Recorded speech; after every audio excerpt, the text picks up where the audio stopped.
Okay sir.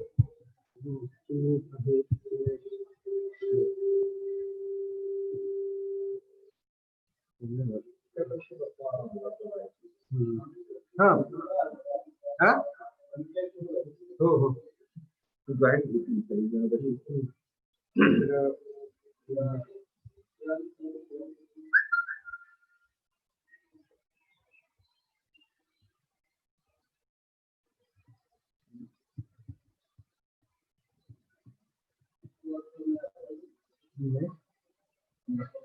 Call करावं त्याने.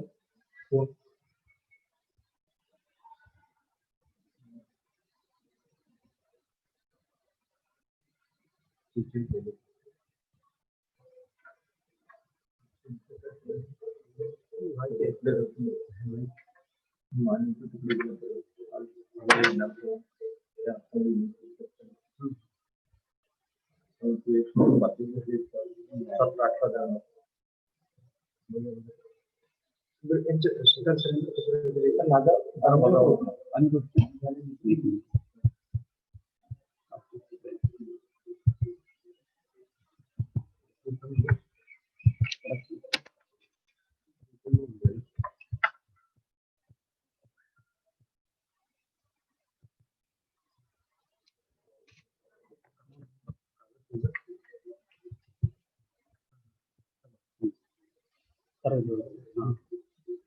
नाव कुठे लागतो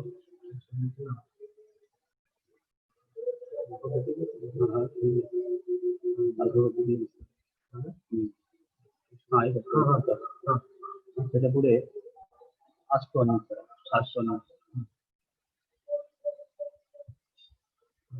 तुम्ही कसा स्वतःला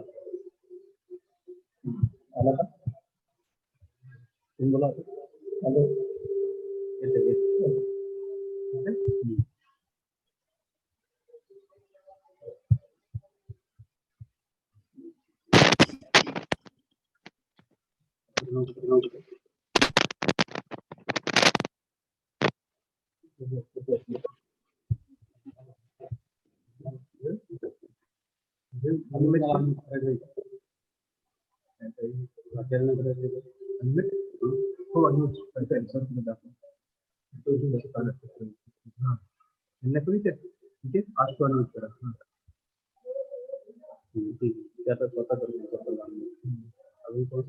बोलणार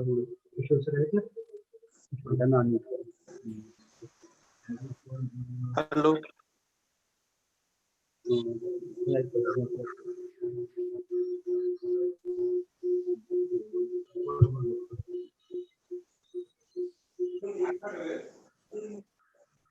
कांबळे सर तुमचा इको सर येतोय सर. इको येतोय का? हो बरं बरं एक मिनिट सर. हॅलो हा सर. हा आता येतोय का सर? नाही ना? माझा आवाज येतो का? हो हो तुमचा आवाज येतो पण तो इको येतो बाकी काय.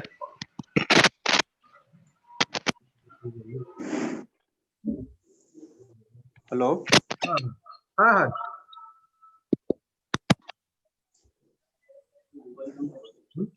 बंद कर ना.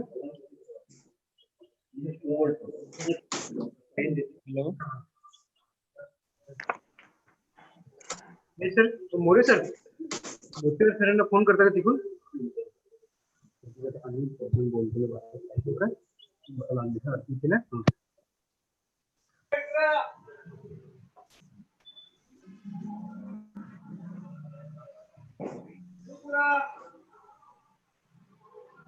सर युट्यूब लाईव्ह पण चालू आहे sir. Kamble sir YouTube live पण चालू आहे. हा करू ना. हो आता येते का? नाही ना? आहे सर अजून पण आहे सर.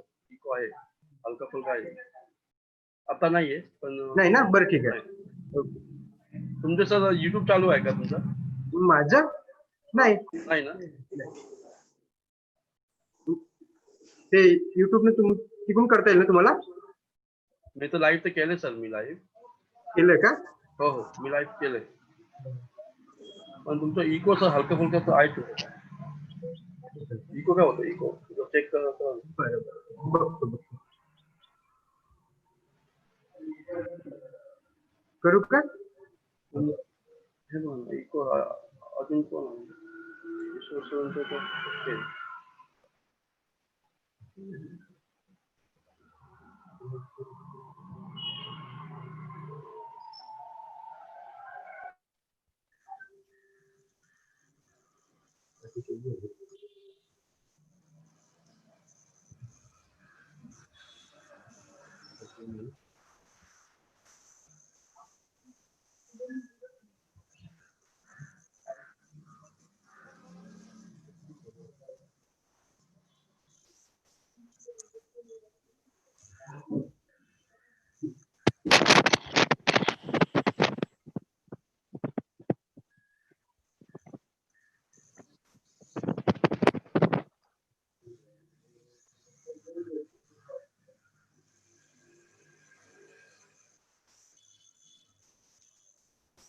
हा क्वेश्चन हे फक्त किशोर सर आहेत आणि मीचा राठोड मॅडम. कोणाला? बर अनम्यूट करू का? म्यूट केलंय, म्यूटच केलंय. हो का?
हॅलो सर, प्राचार्य hello. Sir.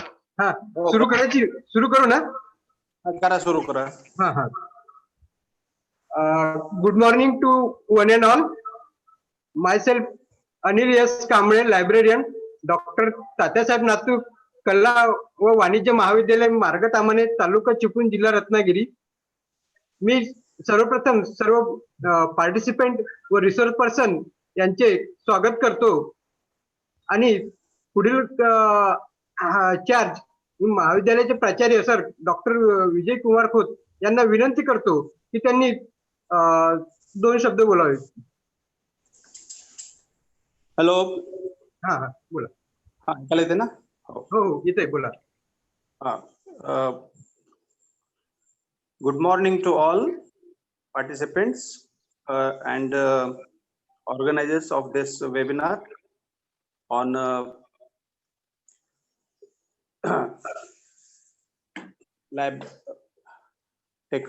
emerging technologies and new generations. Okay, library. Myself, Dr. Vijay Kumar Khoth, principal of this college. I would like to wish you all the best for this webinar. And according to me, library is the soul of any educational institution. Friends, the wealth that we accumulate may be stolen, may exhaust, and the treasury may become empty. But knowledge, which always has additions but no deletions, and the knowledge, whatever that is stored in the library, is utilized and people prosper, people do research, people acquire their PhDs, various degrees, and enrich their knowledge with the help of the library. Therefore, library has a great importance in this world. You can remember that Dr. Babasaheb Ambedkar, who was the pioneer of the Constitution of India, was a voracious reader. He used to read continuously in the library, and he used to be so busy in his reading studies that he even had to be reminded by someone that it's the time of closing the library. So friends, this is very important. And as far as emerging technologies are concerned, as per my knowledge, now it is the age of paperless library and e-journals and all that. Even my college, my librarian, Mr. Anil Kamble, has developed the library, has been developing in a very nice manner, and e-journals also we have subscribed last couple of years. And so I won't take much of your time, and all you people, I would say all the librarians are the giants of the knowledge, I mean library science, and whatever new technologies will be emerging, you will have to acquire that knowledge and improve upon, acquire the knowledge and try to distribute that knowledge. See, knowledge is such a thing which a kind of wealth which never decreases. It goes on increasing. The more you give, the more storage increases. So I would like to wish all of you once again all the best for this seminar, for this webinar, and I conclude my few words. I also declare that this webinar has been inaugurated. Thank you very much. Have a good day.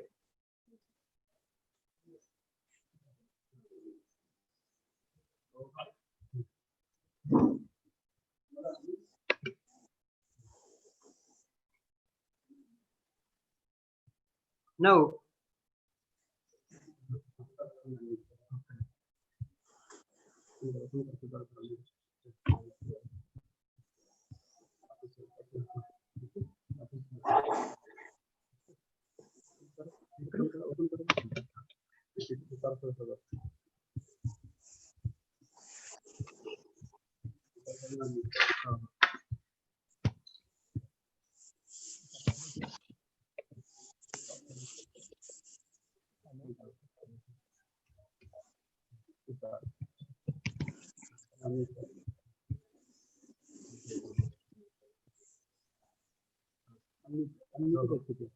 I Thank you.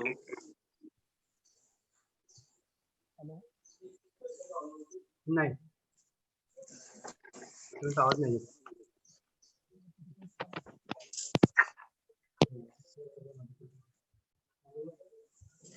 Unmute असू. हा sir Yes. नाही.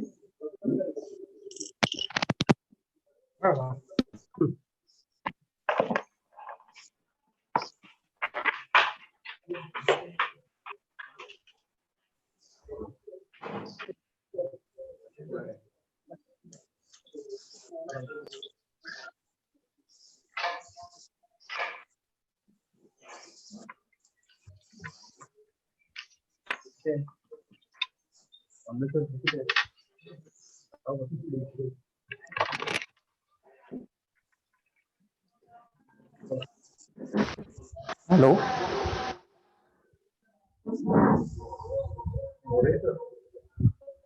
Hello, Dr. Sir. Yes, ma'am.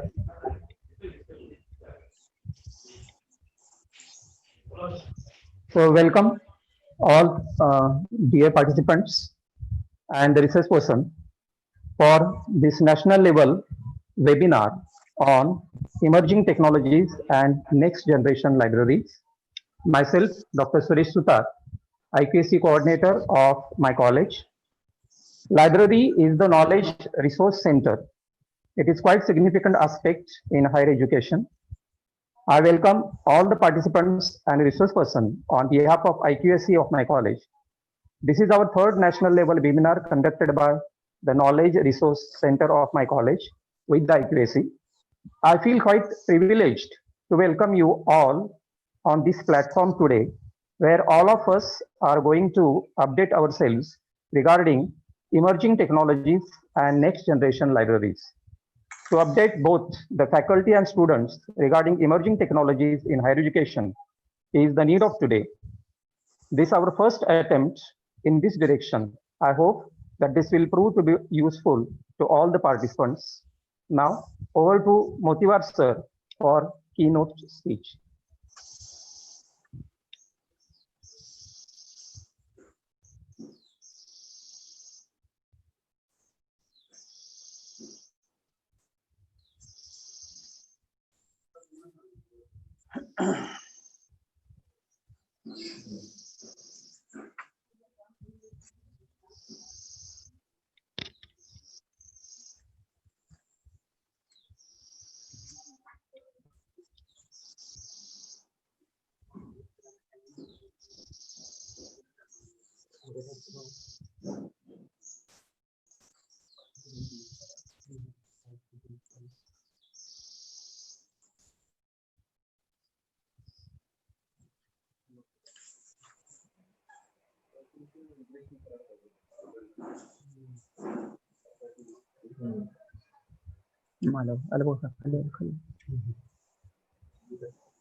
Yes, yes. Am I audible? Am I audible, sir? Yes, sir. Yes, sir. Okay, okay. Thank you very much. Good morning, friends. Thank you, Professor Sutar, for the brief introduction.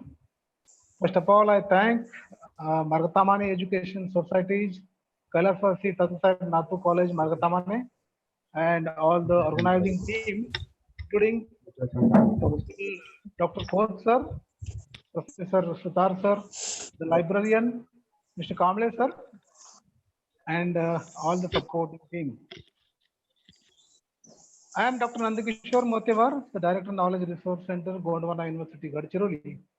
And today's topic of the webinar is Emerging Technologies and Next Generation Libraries. For today's webinar, the organizers has invited very experienced and senior professionals. So all the participants have a good opportunity to listen from them and to learn new things and adopt in your libraries. Respected Dr. Devati sir is there, who is delivering talk on next generation academic libraries. Madam Dr. Meeta Rathod, she is delivering innovative skill for influential leader librarianship. She is from Surat and she is experienced and a very active member of Malibnet. One another resource person is Mr. Kishore Ingleji, who is an expert in ICT. So you will get good information from all these three resource persons. Friends, information and communication technology has become an integral part of our library operations and information services. And use of ICT has dramatically changed the ways of information storage, retrieval, and dissemination. So definitely to cope up with these challenges and to work effectively and to satisfy the user needs, the capacity building of library professionals is very much essential. And to develop the capacity, I feel that every library professional shall become, he shall have the capability of learning. He shall always try to learn the new things. Now I remember one quote of Alvin Toffler that he said, "The illiterate of 21st century will not be those who cannot read or write, but those who cannot learn, relearn, and unlearn." So learning is a lifelong process, and it is the need of our, in particularly our library profession. If we will not learn continuously, if we will not update ourselves, we cannot work effectively, we cannot satisfy the user needs. So definitely, as per the definition of, as per the quotation which says by Alvin Toffler, we shall always try to learn, relearn. One more word is there, unlearn. Unlearn means what?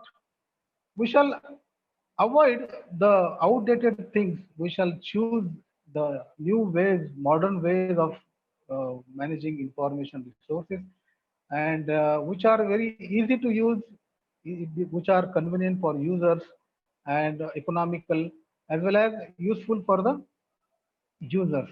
In this way, we can satisfy the user needs effectively.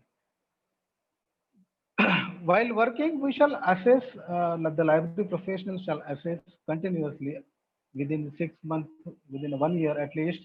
We shall identify our strengths and weaknesses, what we know, what we don't know, what are the things which have the skills, which skills we doesn't have, what is the gap. So after identifying this, we shall try to train ourselves, update ourselves. There are variety of ways nowadays available on with the help of internet. We can uh, motivate ourselves for self-learning. You can use YouTube channels. You can use the Swayam platform for and enroll the courses.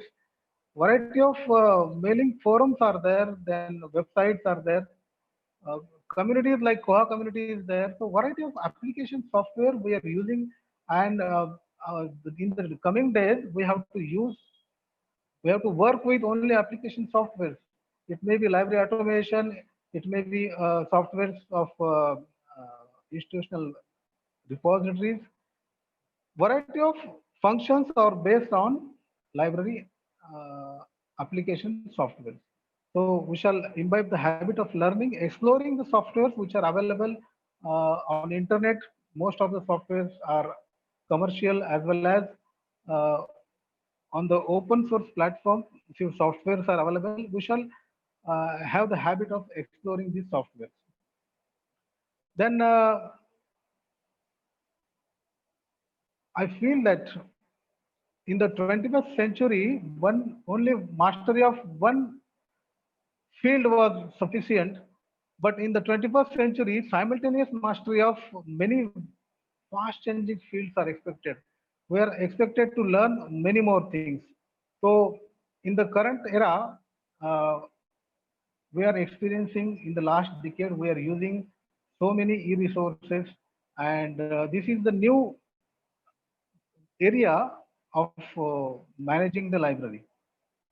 In the traditional way, we used to manage print resources. We learned during the our DLIC, MLIC courses, but how to manage the e-resources, these require new skills for us, right from the selection process, acquiring, the distributing, access management, discovery tools, and remote access.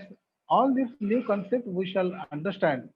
Definitely, to implement all these things, it requires infrastructure, budget. But being a library professional, at least we shall try to understand all these things so that step by step we can implement these things. In the college library, most of the college library has access to Enlist e-resources. That is also a type of e-resource management, and every college receives a username and ID for administrative login of that Enlist.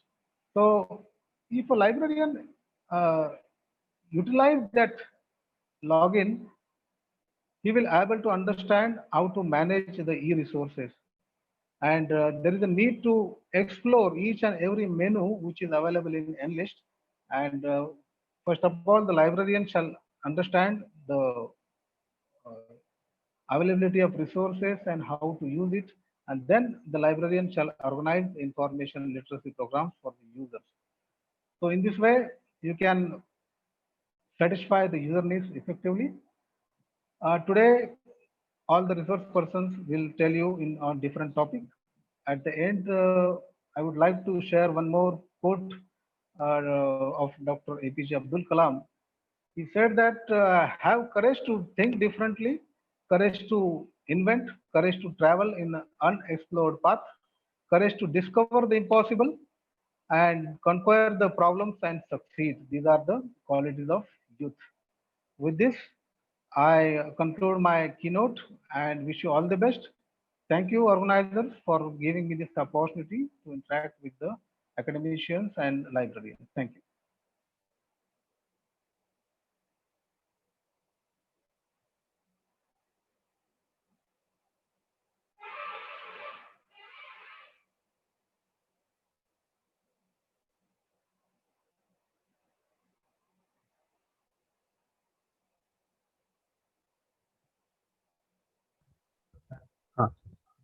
Uh, Now, uh, now we come to first resource person, Dr. Nandakumar Daibate sir, and I introduce him. Daibate sir has passed MLIC from Pune University in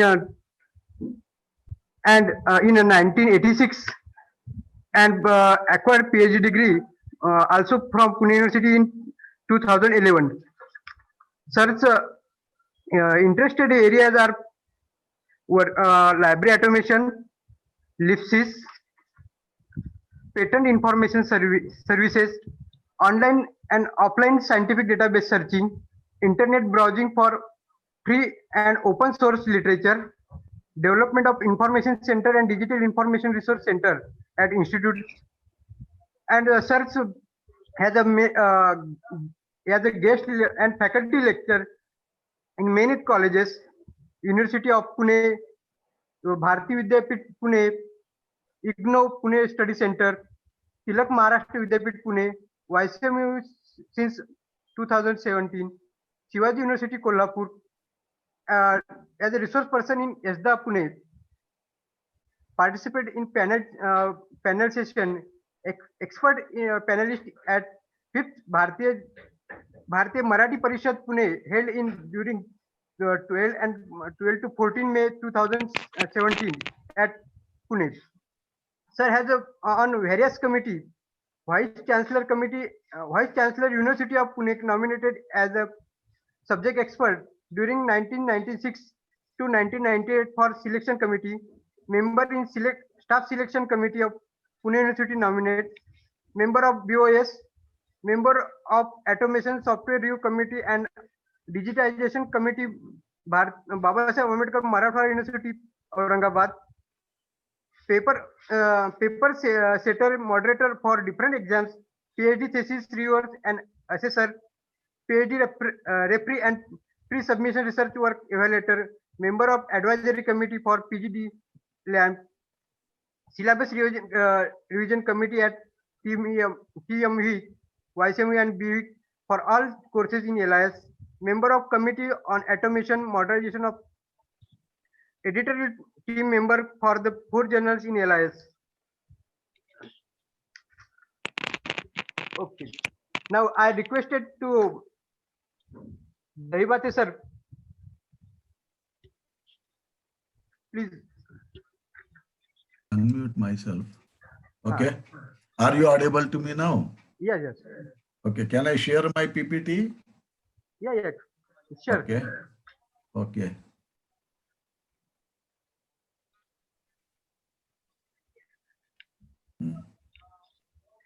Is it visible to everyone? Hello? Hello? Yes, sir. Yes, sir. Okay. So, very good afternoon, each and everyone who has joined this webinar today. Especially, I am thankful to all the participants, even all the invitees, my co-professional workers. Really a great feast for me with Dr. Mita Rathod, Nandakumar Motivar, Anil Kamble, all the dignitaries of the college, principal, vice principal, secretary, GS, and all honorable guests for this. It is a really great pleasure to just share my views on this occasion after serving in this profession for last 4.5 decades. Around 45 years I am serving here. After retirement, I retired in 2015, but still the love and affection of my professional, they have kept me alive on this platform. The topic today they have given to me is a little bit unique one or different one. We cannot say unique at all, but it is a new one and everyone has to think what will be the future and what will be the new generation. Academic libraries or any libraries you can take into consideration. But one thing we have to consider is that the librarianship or librarian today, he must be a very skillful, because information explosion and all these things, there is a need to just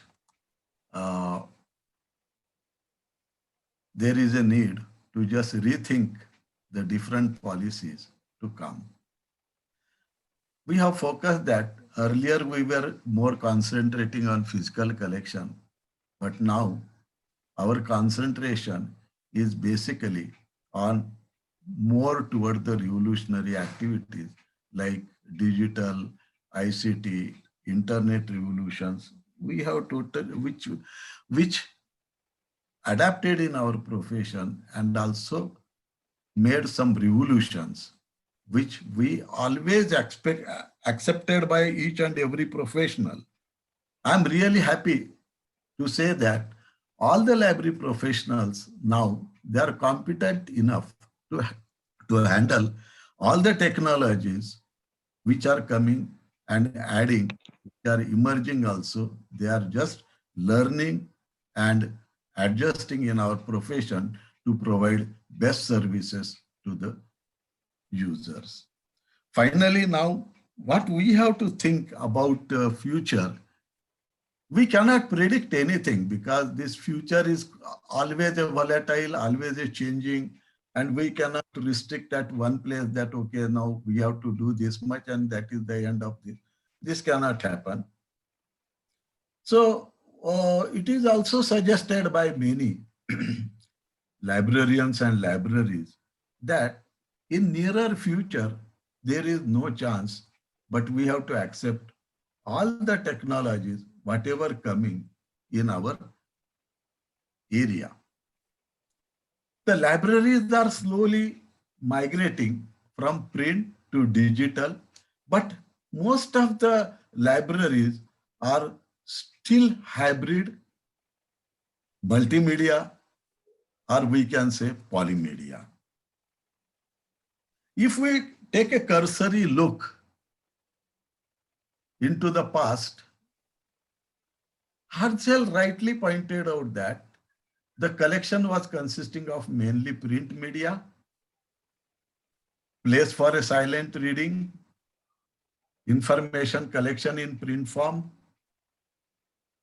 that is to if available in the library, simply getting only available information, whatever is compiled in the library, made services available through the libraries, director are managed by the library professionals, whatever library professionals they say, it is to be managed and it is to be organized.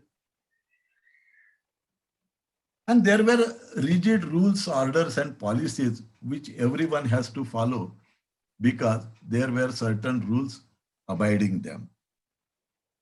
If we look today's libraries comparing to the past, they are now hybrid, polymedia, multimedia. These are all synonymously called as hybrid, but marching slowly towards next generation library slowly. Transforming from traditional to advanced level using information communication technologies and other technologies in the field. Automated electronic or digital libraries are coming to take. Then open source software usage is going to increase nowadays because libraries, they are replacing commercial software with the institutional repository development. Network libraries are coming to share the resources. So when we consider all these things, we feel that the tomorrow is little bit different because when we are using more ICT, then definitely we have to look in the different shape. So if we think about the tomorrow's library, definitely contents in digital and multimedia form will flourish. Collection based on user needs. It will not have a other choice. Whatever user need that we can acquire based on user specific needs. Sharing will be more prominent. Then orient users for gathering information, evaluating information, and reusing that information for qualitative product development. Provide information in the format users are requiring. Librarians and libraries has to take care of that. Service-oriented libraries are going to take care because more and more service orientation will be there. User need more services, advanced services from libraries. Developing multiple literacy among users. All such type of things are going to happen even tomorrow's. But we have to look into some of the future trends, what we have to consider in this. Because trends are the setup, which trends are setting in the future, they are the challenges for libraries. And these challenges we have to face boldly, strongly, and make it into practice to provide better services to users. So in the future, if technology is flourishing, if days will be changed, then what will be the scenario of the future libraries? It is just analyzed in narrow shape or in brief notation is that it is a fully ICT based library. Now we are seeing in the developed countries, but I know that in our country or in the developing country, it will take some time, but situation will come when everyone is using then we have to face that challenge, and we have to shake hand with the developed countries to take their information resources at our level, and also we have to share our resources at global level, so that information exchange will be very much possible. User focused libraries will be there. We have to focus or concentrate on users only. Advanced services using internet, SMS, mobile, online, geotagging, using social media, etc. will be more proliferating. Global data centers, they may be created like network libraries. Powerful resource sharing will be there. Emerging libraries at the rate of 3.0 web means right now we are 2.0 web, we are using more, but it will be a 4 and 5 and further versions we are going to take. QR code and cloud libraries will develop. On a QR click or QR code, using QR code and literature stored on that, we can just retrieve it and use it for our purposes. Open educational resources support the agency. Whatever library we have to support henceforth for the open education resource, we have to develop, we have to share. Whatever resources are available globally, we have to collect them and we have to put it to the user's basket. Problem solving resources, they will be requiring more. So such type of future when we consider, then many people, they are also looking to the future. What will be the future? Many surveys are going to take in this direction. And in one survey of the librarian, whether physical libraries will exist more. Yeah. What is the answer for that from that survey? Physical form of the future libraries, 87% respondent opined that advances in ICT, use of electronic forms, change the physical form of tomorrow's library. Physical library, nobody says that it will vanish all of a sudden. It will remain as it is, like an archive material. Slowly they will transform into digital form. It can be usable, it can be searchable also. But many people, they say that the future will be a different library. No doubt physical will remain as it is. But what will be the future changes reported in the survey along with this physical status of the library? They say that space will be reduced for the general collection, then collection processing areas, reference collection areas, even stock areas. More, and this saved space will be used for providing study, learning, teaching, and research space. More space for community like meeting, lectures, social gatherings, webinars, etc. Then more whiteboards, smart boards, LCD.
Hello hello हा sir, तुमचा आवाज येत नाहीये. Hello हा sir, आवाज येत नाही, आता आला. Okay.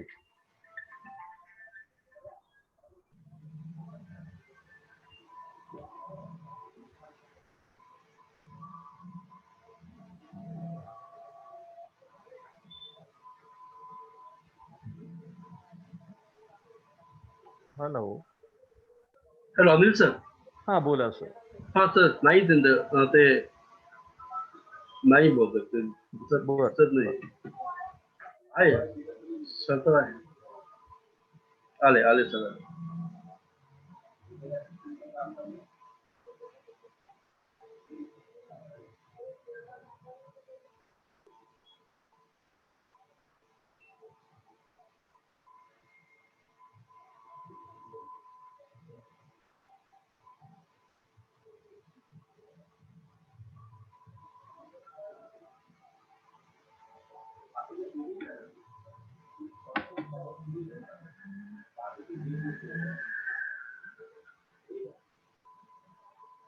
Hello.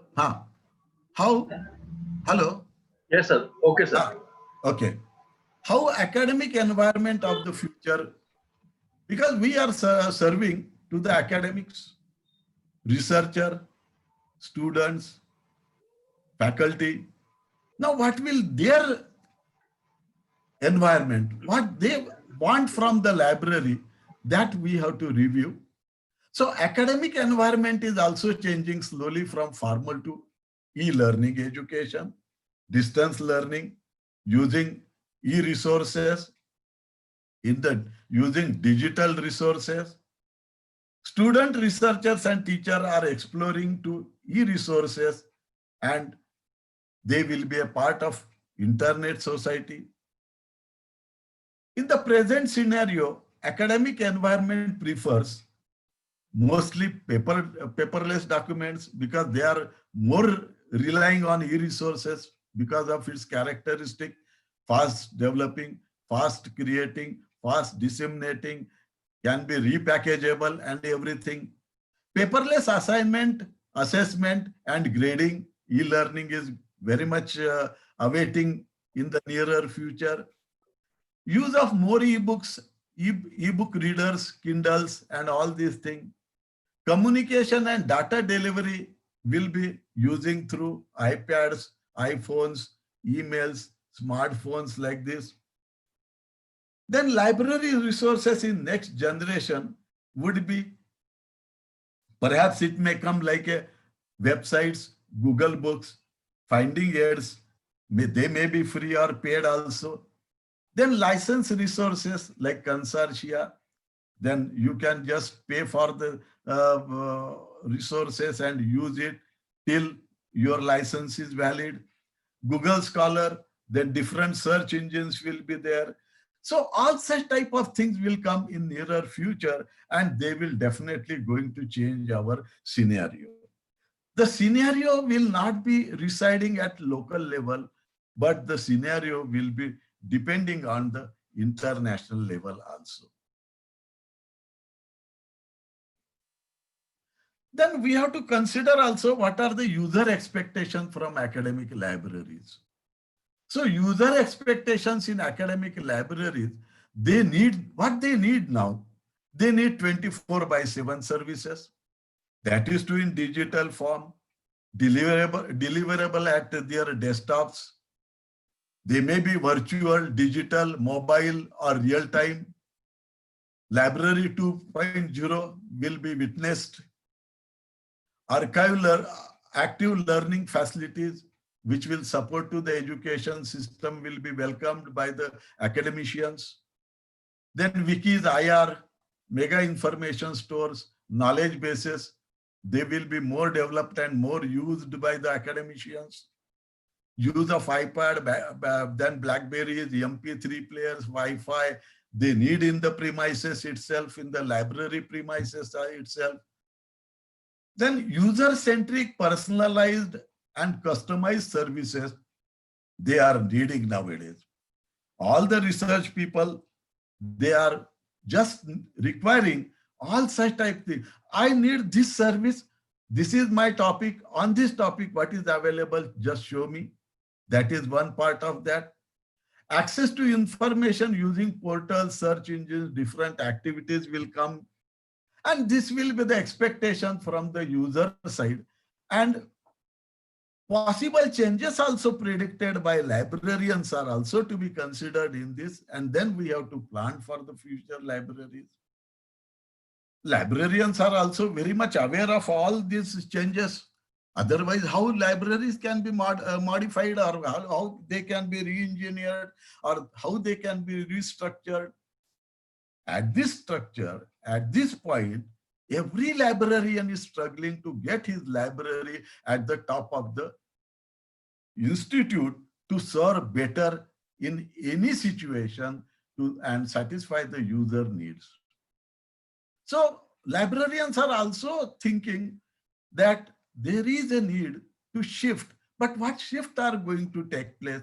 What is the future possibilities? We have to think into that. And that will come into that is that use of electronic devices and media to access reading material will expand more. Definitely they agree that everything will be there. Infrastructure which is supporting to ICT will increase, but they feel that we also get a backup from the funding that we can cope up the required need, whatever we need for developing our library and make it competent to the user-based service orientation. Libraries need less space for material and more space for people, or may used remotely. Now they are also thinking that yes, because when e-resources are coming, space will be less, but remaining or additional space required for developing internet lab, searching, information searching lab, then internet searching lab, then other multimedia labs. For this, there is a need, and this need should be supported by everyone. Collaborative and creative environment is coming out. They are also witnessing that.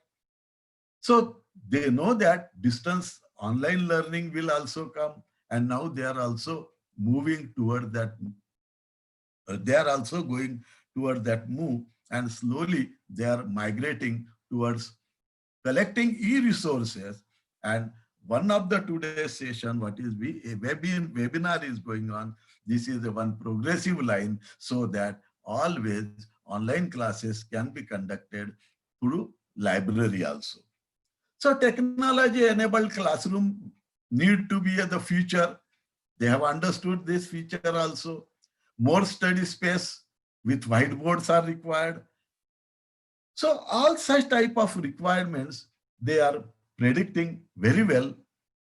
Apart from this, what is their need? They are thinking that we have to shift from our main library towards Library 2.0 using Web 2.0 or further technologies, whatever coming into our area, adapted in our area, that we have to adjust, we have to accept them for changing the present scenario to cope up with the future. Filtering of information will be the more prominent area, and accordingly they are moving. They are using now federated search engines for searching information. And they know that now our position like a teacher's teacher or helping the users or Trinity as a Trinity agency, then middleman server, all such type of activities we have to work. And for this purpose, we have to gather information available at different sources, maybe paid or maybe commercial or maybe free, that we have to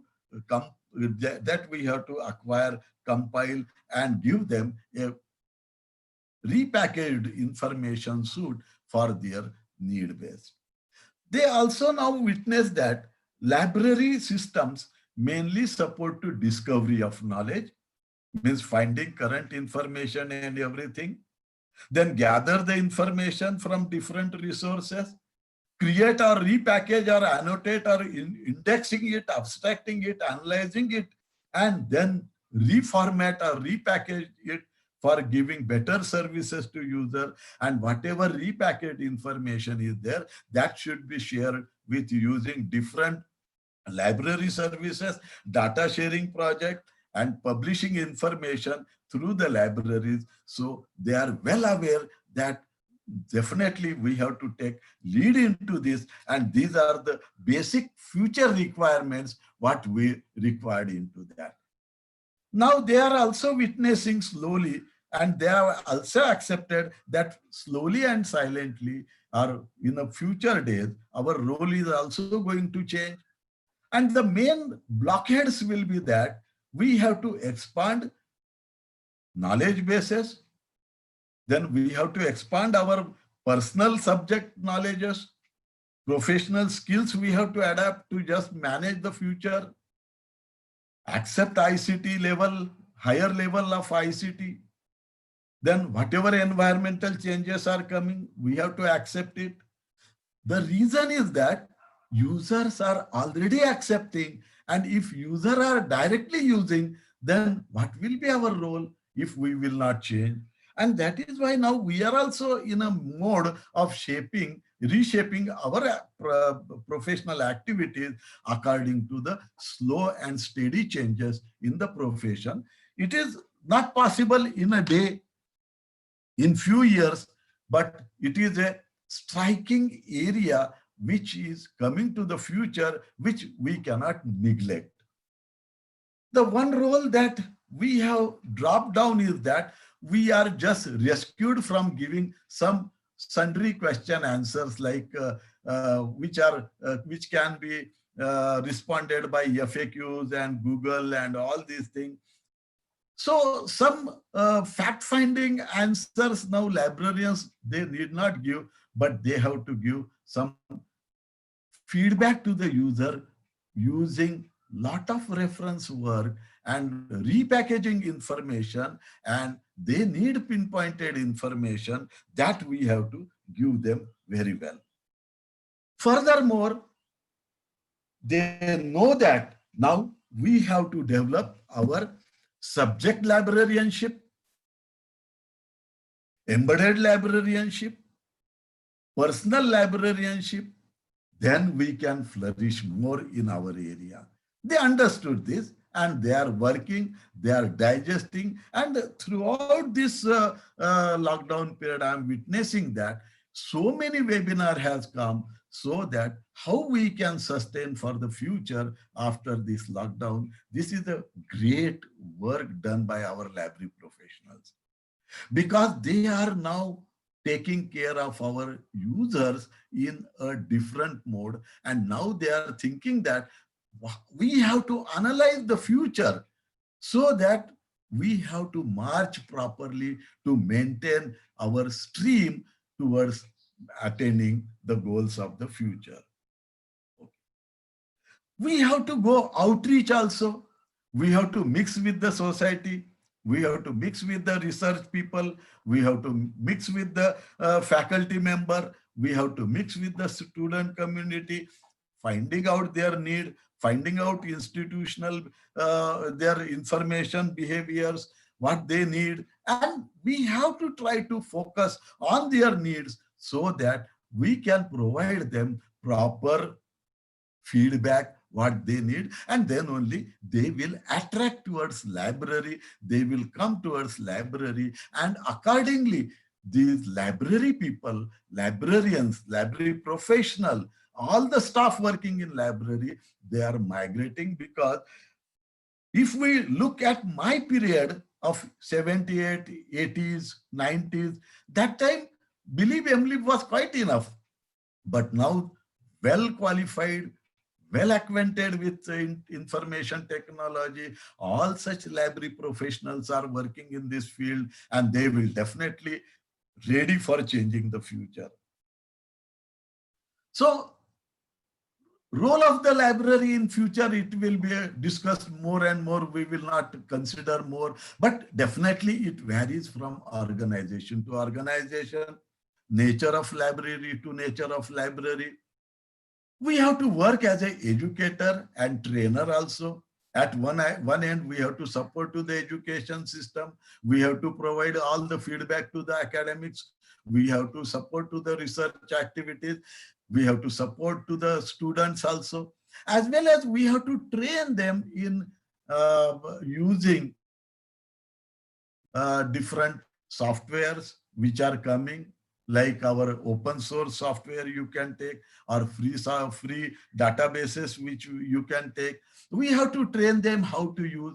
We have to make them information searching specialists also, because they have to search their own information by their own. And that's why information literacy and digital literacy classes will be taken henceforth at regular interval. We are taking it at the beginning of the year, but quite often it is suggested that it can be taken in a block of certain periods. Then he has to act as a negotiator, evaluator, analyzer, and value-added information service provider. Why these things? Because information explosion is so high, unless and until we evaluate properly, it is very difficult to acquire information in a limited resources. We have to negotiate. It is not like the printed era that everything was fixed under the norm, this much, this much, this much. But here, all the different model for e-resources are coming, and that are creating the issues in our profession. We have to negotiate with the user.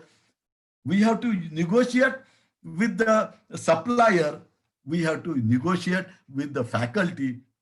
We have to negotiate with the management, and we have to say that after every evaluation aspect, this is a very good information product which can add value to our library or which can help to our users. Furthermore, next generation information professional must serve as an agent of change. We have to act as an agent of change. Why act as an agent of change? Because change is necessary. Without change, we cannot survive. That we have understood. And now we are slowly marching towards this adjustment, towards these changes. What are the future it is going to come? And this future right now we are analyzing, and we are predicting how we have to track the path to go and adjust into this. So the librarians now henceforth, they have to content evaluator, content provider.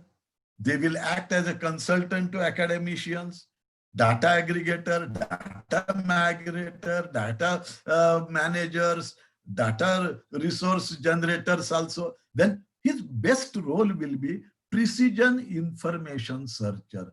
Precision means narrow, pinpointed on the topic itself. So whatever user required for his research, that much only you have to give. Like a Umbra, Penumbra, and Aline, we have to provide more concentrated material on his area. Then he has act as an embedded librarian. Anybody ask any question, at least not at that time, but after some time, he will gather all the data, repackage it, analyze, synthesize, resynthesize, then repackage and give it him. And that is the way now librarianship will further proceed into the generation. So when we look into all this, what is user expectation, what were the past librarian, past libraries, today's libraries, tomorrow's libraries, future libraries, then what are the predictions of librarians towards future, then what is the user's expectation, what are the academicians they want, what is the need of the academic environment also. When we review all such type of things, then we have to also concentrate on libraries, that what is going around our library area or our information area, information and knowledge bases, what is going to be happened in the global scenario. So the status of the library, if we consider in the nearer future, that will totally based on the whatever trends are set up in the profession, whatever trends are already accumulated or already discussed by the global authorities,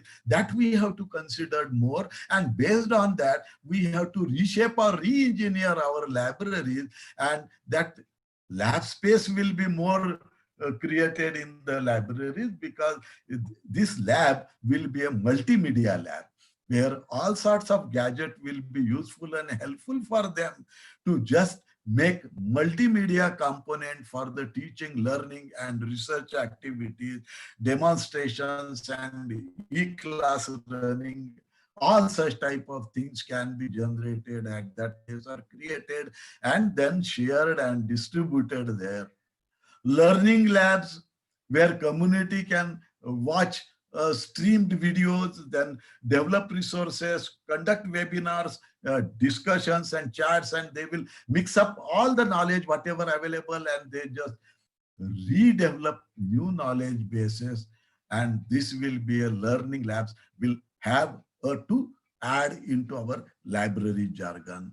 Then trend towards in library cafes means the libraries will be 24 hours libraries. It will be have a gossip level libraries, go and have a chit chat, high discussions into that instead of reading and all these things. Reading, writing, and calm reading will be there, of course. But apart from that, we have to recoin the new knowledge bases. Then we have to special purpose areas we have to develop in the libraries for children areas, literacy activities, then resource retrieval labs. All such type of things will come into next generation library. This will be attached to library when our collection will also going to be slowly synchronized. So what impact is shown by the ICT, whatever ICT or whatever trends are coming into the library profession, they directly or indirectly making impact on library. And what are that impact on the libraries due to all these technologies is that rethinking and collaboration place, a blend for formal and informal places, writing centers, group discussion centers, presentation rooms, all such type of tutoring center, all these things will come. Cafe classes 24/7, building academic networks, facing the threats of cyber war, cyber crime, and cyber terrorism. We have to look into this angle also. So such type of activities will also develop and will become a part of the library in nearer future. Then archives on demand, that like institutional repositories, database developments, and digitization of the primitive and important material, all such type of things, they will make impact, and library will take a lead into such type of activity. Now, we have to see that what forces made us to change all such type of things. The ACRL, that is Association of College and Research Libraries, they are watching all the trends in our library profession.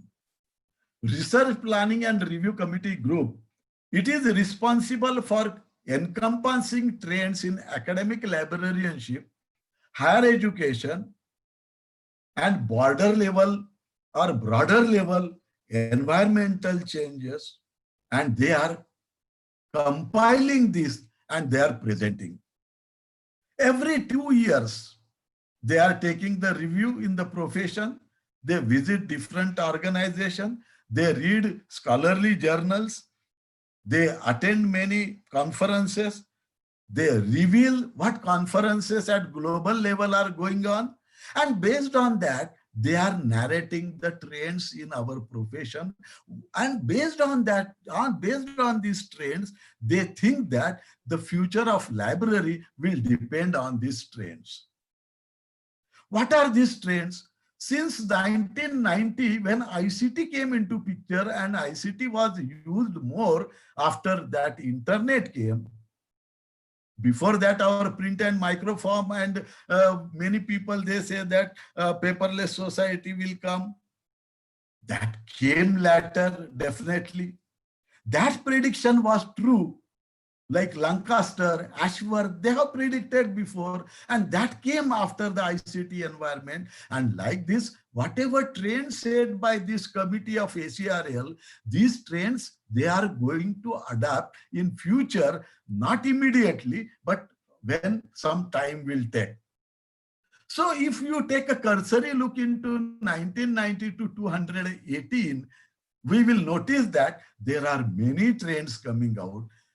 Initially, the trend was use of more ICT in libraries. All type of libraries should use ICT, including public, academic, special, and everything. Promote information literacy and all these things, and we have done it.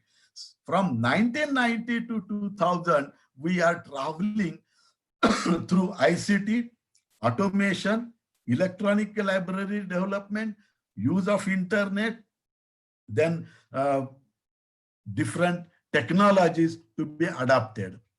If you cursory look into the 2007 onwards, some trends came, that is digital collection, increasing access to library resources and services, IPR will be more prominent, then online learning will continue to expand.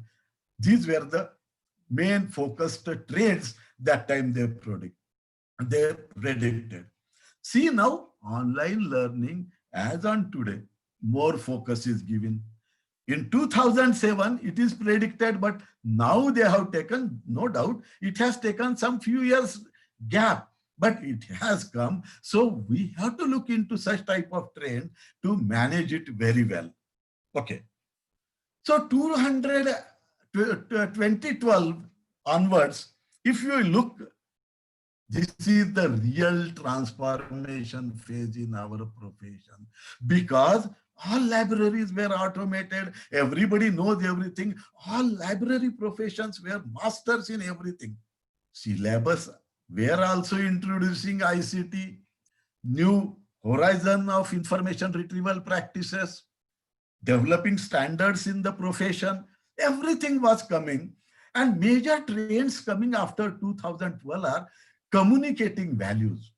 What communicating values? We have to make our own importance in the information society, and we have to prove that libraries must be there, librarians must be there, so that we can deliver the proper goods to the user.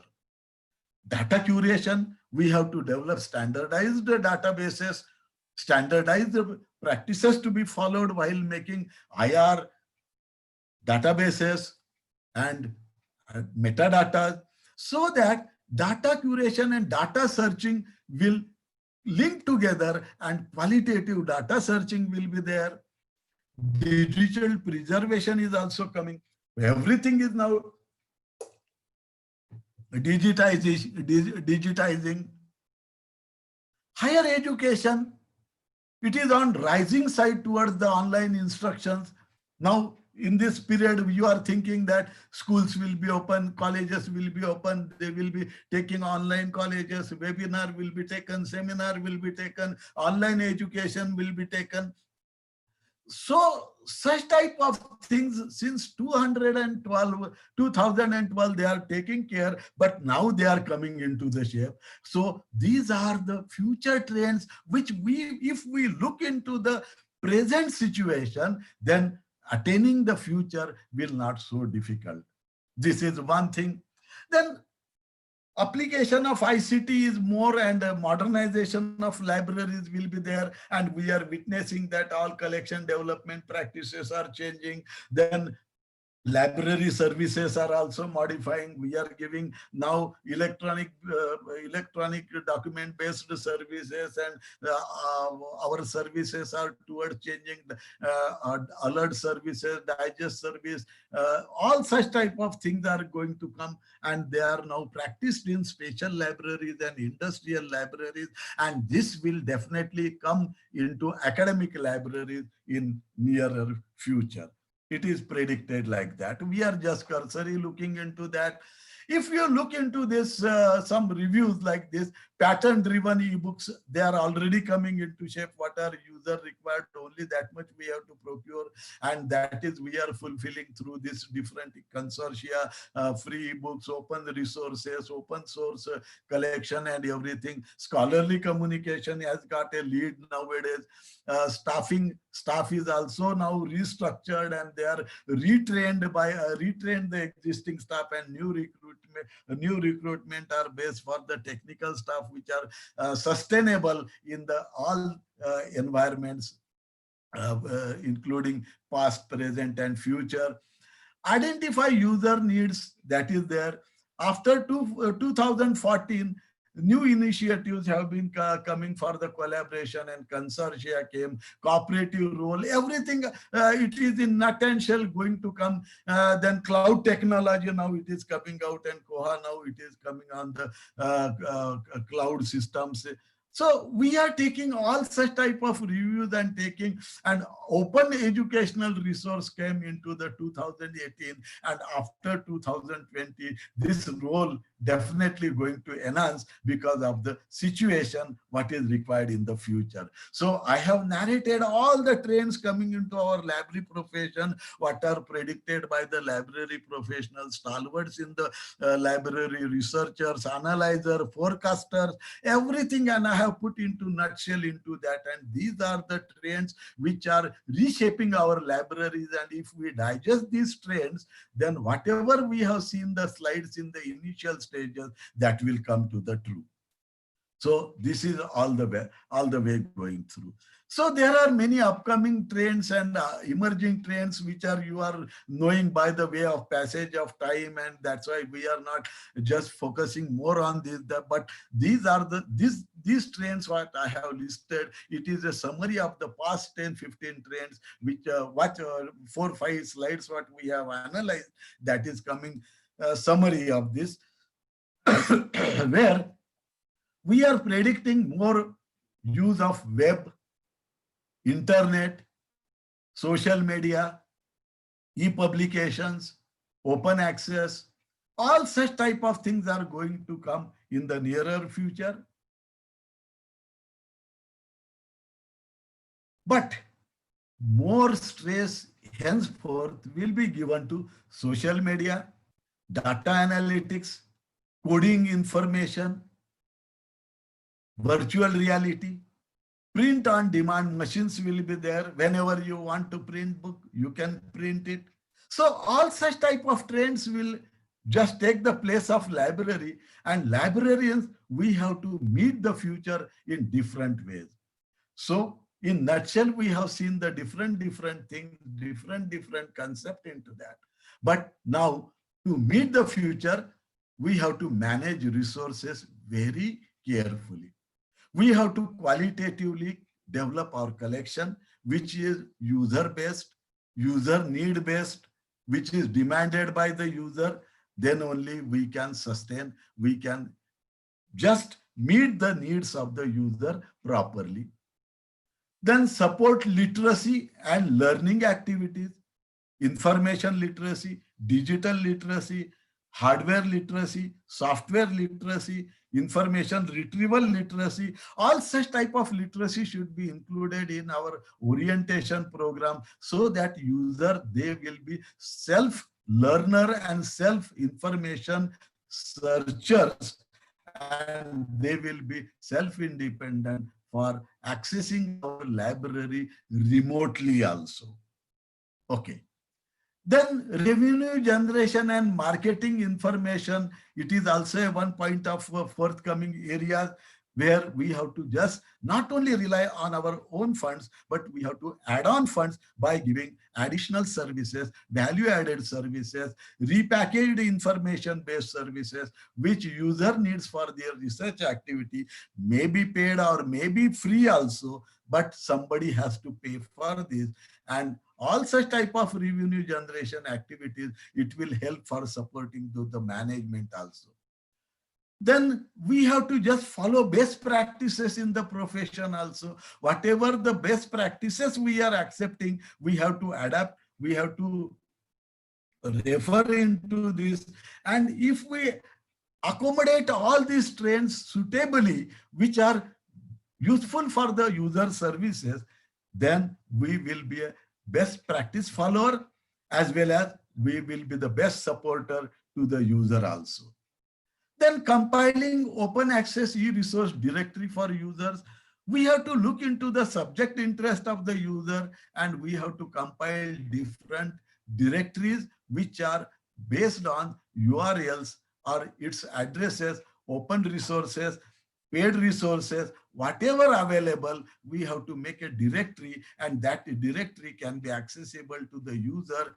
Even it can be linked to the web page also. So henceforth, web page development, web page creation, portal creation, search engine creations.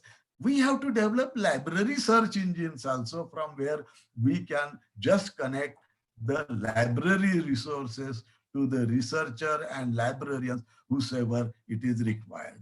So evaluation of resources for qualitative selection, as we discussed just now also, you have to be a good evaluator, because what happens, there are similar products now available in the market. Every publisher or every information aggregator is bringing his own database, and that is sellable in the market also. But we have to see that whatever available databases with us are sufficient for our users, or whether we have to acquire new, which are having some new characteristic and new inclusion or new areas which are definitely useful for the institution or society.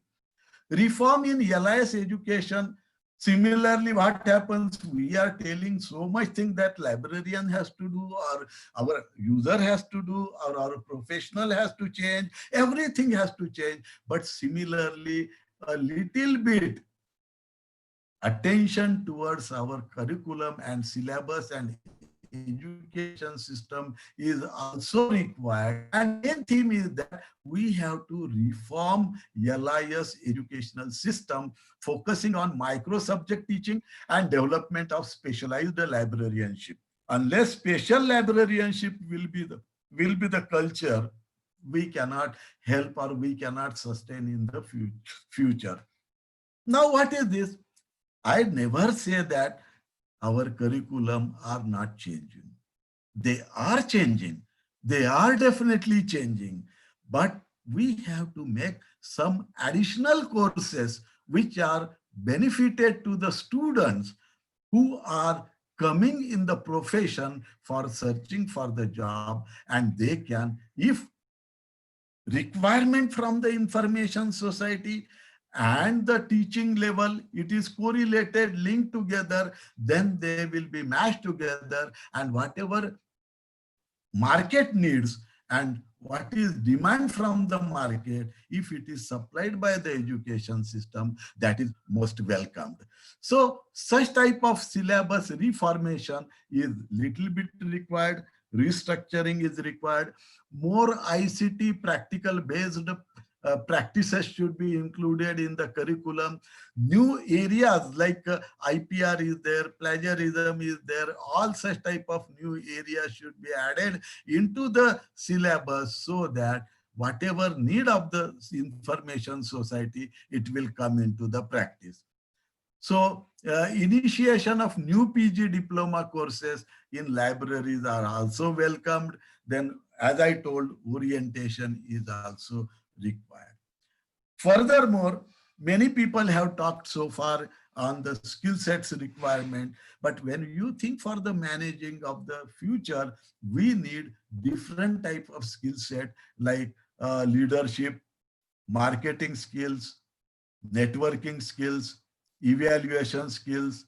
These skills are very much required because other skills we have already acquired in the profession.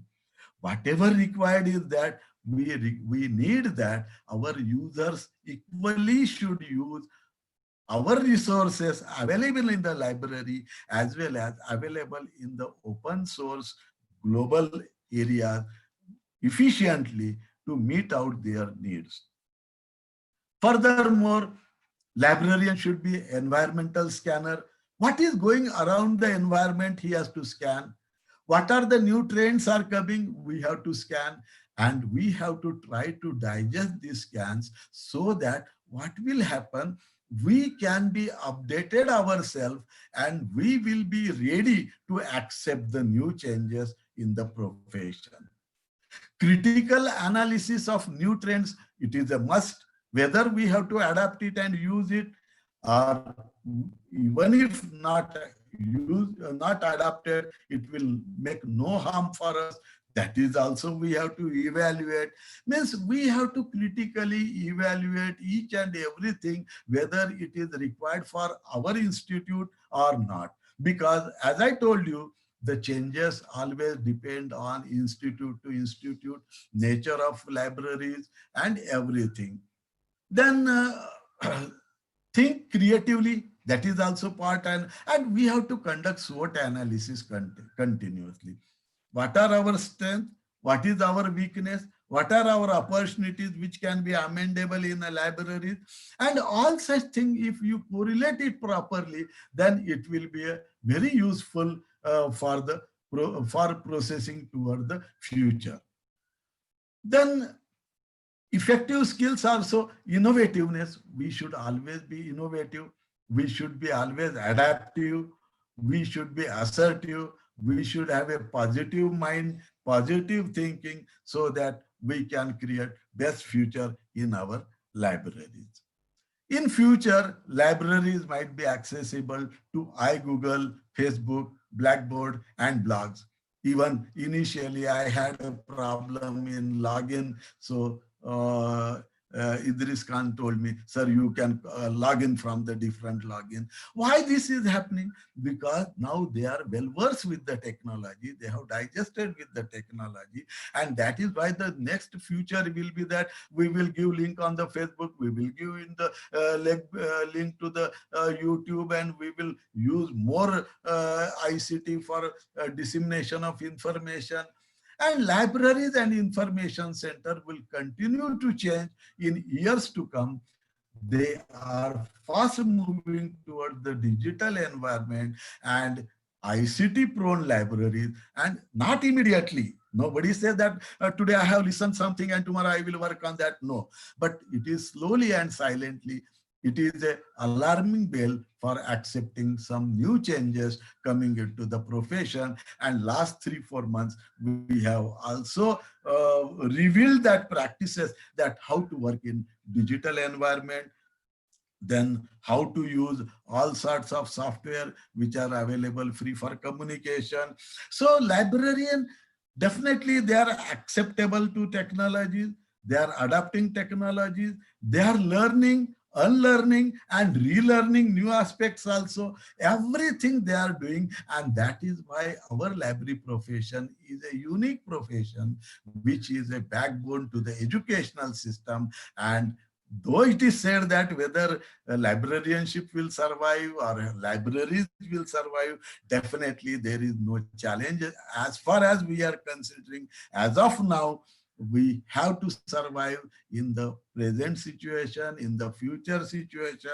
Only thing is that our task, our nature of job, our nature of services, our nature of collection, these things may change, but the basic activities or basic principle will remain attached to the profession as it is. So thank you very much, Dr. Anil Kamble, all the college authorities and dignitaries, principal, Chetan Tangsale for communicating properly with the group. Thank you very much. Thank you very much, Mita Rathod, madam, other participant, Kishore Ingre, of course, my great guru also and student also. But one thing is very sure, from wherever I want to learn, I learn new things.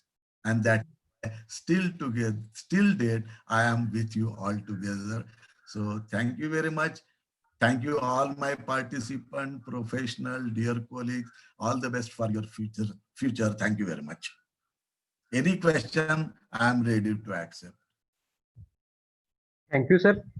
Thank you, Dr. Devata, sir. Nice session taken by you. Any participant have a question, please send in chat box or please raise your hand.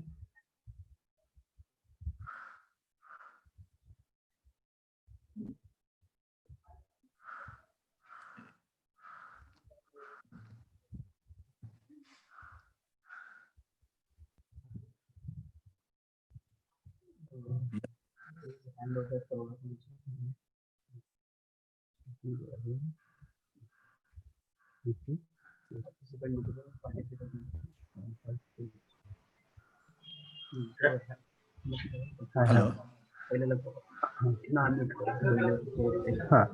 मराठीत विचारले तरी चालतील, इंग्रजीत विचारले तरी चालतील, तसं काही प्रॉब्लेम नाहीये.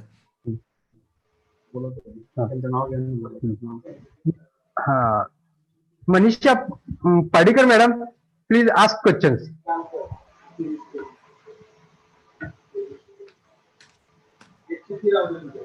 मॅडम सेल्फ अनम्यूट करा madam. Hello.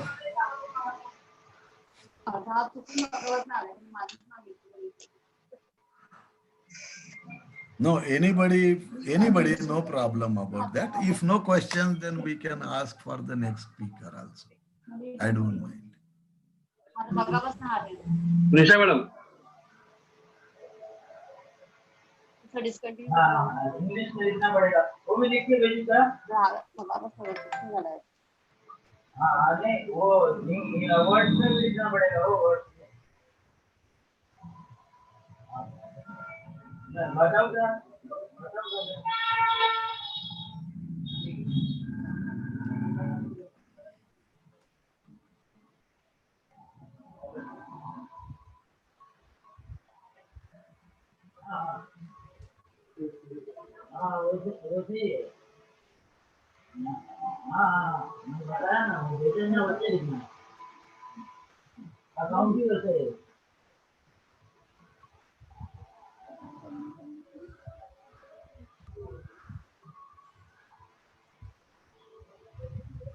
Hello.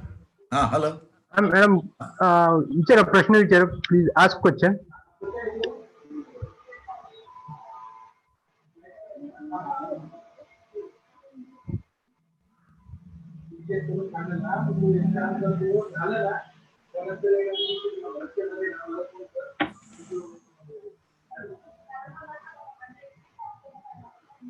When, hello.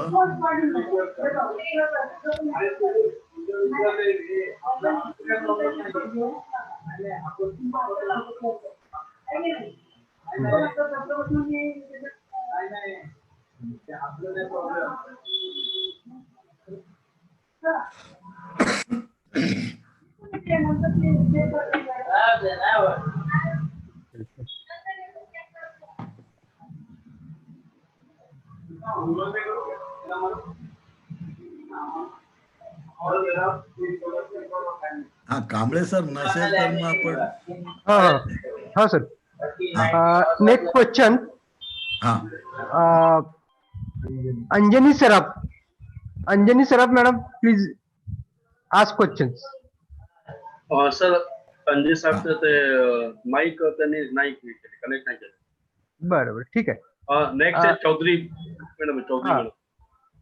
Next madam Arunima Chaudhari, madam ask questions.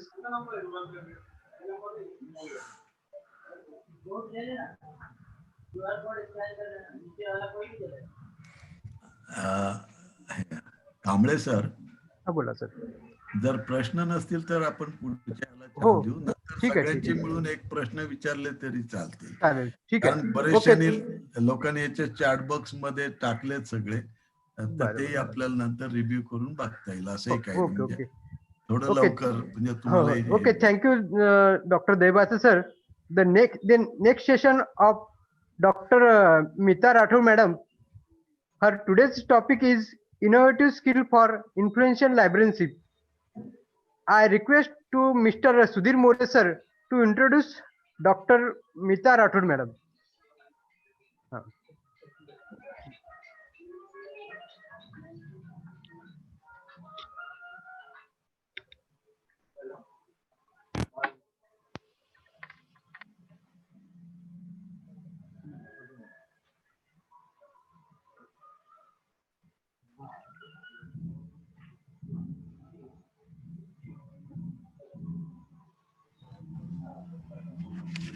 Hello. Kamble sir, am I audible? Yes. Good morning to all. Myself, Mr. Sudhir More, librarian of DVJ College, Chiplun. I personally congratulate Mr. Anil Kamble, librarian, and Professor Dr. Suresh Sutar sir, and all the organizing committee members of Dr. Tatyasaheb Nathu College, Margatamane, for organizing such a wonderful webinar on emerging technologies and next generation libraries. I'm also thankful for them for giving me an opportunity to introduce today's resource person, Dr. Mita Rathod Madam. Dr. Mita Rathod Madam is an Honorable Director of Chunilal Gandhi Vidya Bhavan and the Librarian of DRCM College of Business Administration, Sarvajanik Education Society, Surat, since last 20 years.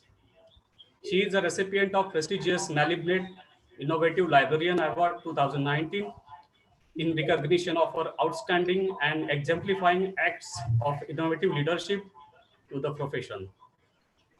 Educated at Mumbai College, Mitibai College, Mumbai, she obtained her master's degree in library science from the MS University, Baroda, Vadodara.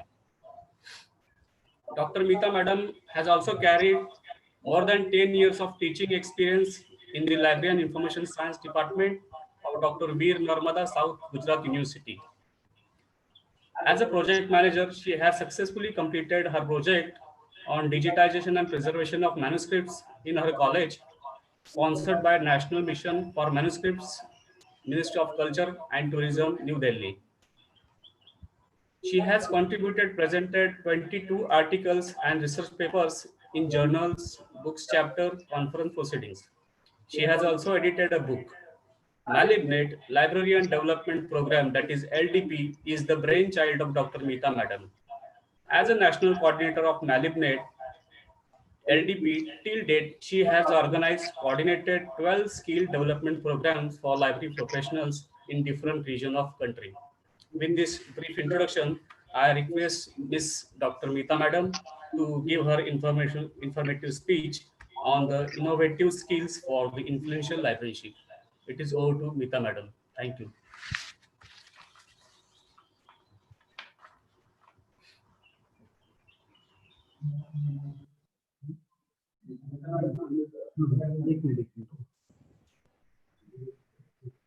Hello, am I audible now? Hello? Hello?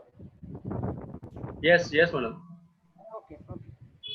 Namaskar and very good morning to Principal of the college, Professor Vijay Kumar, respected dignitaries on the platform, Professor Daibate sir, another resource person, Mr. Kishore Ingle, Librarian Anil Kamble, Librarian Ravindra Mande, and other respected dignitaries on the dais, on the platform, and my dear participants.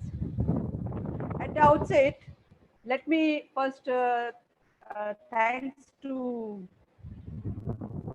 Tatyasaheb Nathu College of Arts and College of Commerce for inviting me, for giving me this opportunity to speak on today's session. Is my screen has been shared? Can you see the screen? Hello. Can you see Yes. the screen? Yes, madam. Yeah, okay, thank you. So today I'll be speaking on the innovative skills for influential librarianship. And before starting with the real session, let me give you a brief brief about the institute where I'm working, where I'm associated with last 2 decades. Like, it's a Sarvajanik Education Society. This is a beautiful campus of our institute. It has been established in 1912. Okay, it's a premier educational institution in the Surat and run by the philanthropic trust. So it is today around 108 years old and has under its care around 35 institutions imparting education from preschool level to postgraduate level, covering variety of disciplines including engineering and management education. So altogether around 32,000 students are being taken their education under the umbrella of Sarvajanik Education Society. So along with in this 35 institute, they also has 2 research institutions. One is for languages and social sciences, and another one is for environmental engineering. This is that Chunilal Gandhi Vidya Bhavan, the Research Institute for Social Science and Languages. I'm working as an honorable director in the institute, capacity honorable director. And also, he is a librarian with the BRCM College of Business Administration. It's a management institute that also comes under the umbrella of Sarvajanik Education Society. So now let's move on to our today's session. So there are 2 terms, in the title, that innovative skills and influential librarianship. Now, what are innovative skills? Innovative skills are the collection of skills which are vital to develop and launch an innovation. See, everyone knows that for coming out with innovation, you need a special skills, special collection of skills which are very important skills and come out with the launching of innovation. And what is influential librarianship? That is the power or capacity to influence by imbibing innovative skills. In the sense, like when the innovative skills, when you imbibe this into your day-to-day library services, then only you can come out with the influential librarianship. So now let us explore. I have divided this session into 3 parts, like what are the needs, why we need to develop innovative skills. So what are the skills? Like we have done our BLISC, MLISC, PhD, and we have learned everything about the librarianship, cataloging, classification, indexing, referencing, everything. Then what is the difference between those skills and what are these innovative skills? Hello, madam, please. Hello? Hello, Yeah? madam, please close your behind windows. Close? No, noise comes, so please Okay. windows close. Is it okay now? Yeah, yes. Yes, okay, madam. Okay. Thank you. Thank you, madam. Okay, so now let's find out what are these innovative skills and why we need to develop these innovative skills. And let us find out what are these, which are these innovative skills. And then we'll finally go to how we can develop those skills. So why we need to develop this innovative skills? Because everyone is, even if the previous speaker has spoken about it, that now the libraries have been transformed. Like previously we were like this, shh, don't make noise. And now the libraries have become a vibrant place. No, first of all, it was shh, keep silence, and now let's talk. Library has not remained only issue return of books or that thing type of thing. It has become now a connecting center where people come to connect with each other, to debate, to discuss, to generate ideas. So there is a change in library environment. Like when we had joined in the late 90s, the environment was totally different. And now in the first decade of 21st century, the environment has completely transformed. Due to the ICTs, the informations are also rapidly evolving. And with the rapid evolving of the information, the new knowledges are also generating at a rapid pace. So the life or the job of the librarian has not remained or limited to issue or return of books. In fact, now the job is to gather the information and provide it to the users quickly and effectively. Now, one more thing. It's not only you have to provide the information quickly. Now, the information that you are providing, you have to put focus on authentic information. Whether we are providing authentic information, that is very important, because nowadays it's an era of fake news.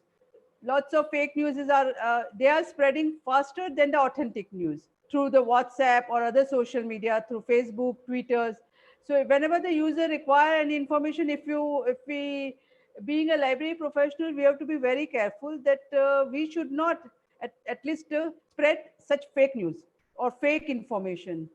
So our job has become more critical now. First, we have to identify whether the information that has come to us are authentic or not.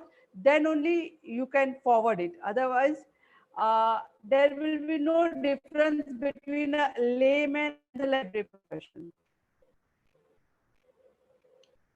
So which skills need to be developed? You know, like there are, so I have divided into two parts. One is the technology skills and the another is a soft skills. So why the technology skills? As a previous speaker also spoke, like IT has become a part of our daily life. Internet and innovative technologies have definitely impacted the LIS professionals. Now I tell you my personal experience, like in the years like around 2000, 2001, when the information technology entered the libraries, you know, they penetrated the libraries.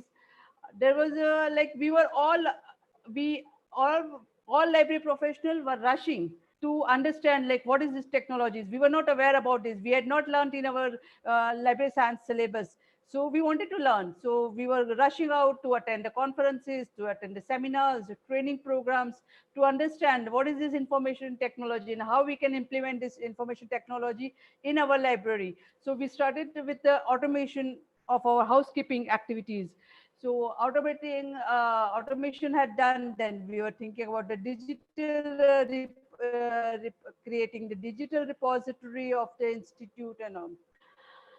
But later on, now we are realizing it's not that, okay, once you have learned how to automate your library or how to create the digital repository, that's it. It's not like the technology is evolving every day. Like during this 2-3 months of this lockdown period, now we have learned about all these webinar platforms, you know, Zoom, whether you can take it Zoom or Google Meet or WebEx. All these things were unaware with us 2-3 months back. If anyone would have asked, it was not that common. Now everyone knows what is Zoom, what is a Zoom platform, what is a Google Meet platform. So the outcome is like you have to develop technology skill every day. You know, it's not like one skill you have learned and it's over. So it's not only technical skills, but also develop your soft skills. Now, what happens whenever we learn the new things? Like if I give you the example of this, Mr. Anil Kamble, he thought of organizing this webinar, okay, on Zoom platform or something. So first he got that idea, okay, I should organize this. But then for organizing this, he must have planned everything. And then he had to convince his principal or the management authority that I would like to organize certain programs in the institute, from the platform of the institute. For that, you need certain types of communication skills. So it is not only that once you understood the tech skills, the job is over. No, along with tech skills, soft skills are very important. So which are the soft skills?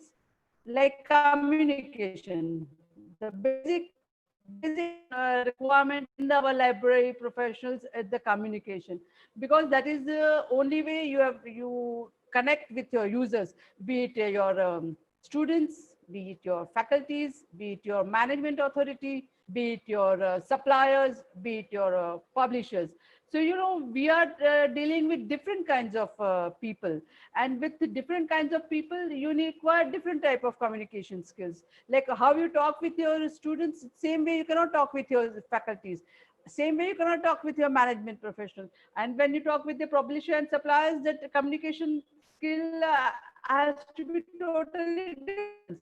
So exchanging of information by speaking, writing, or some other medium, that's a communication. It's very important that we improve upon our communication skill on a daily basis. Next is a networking.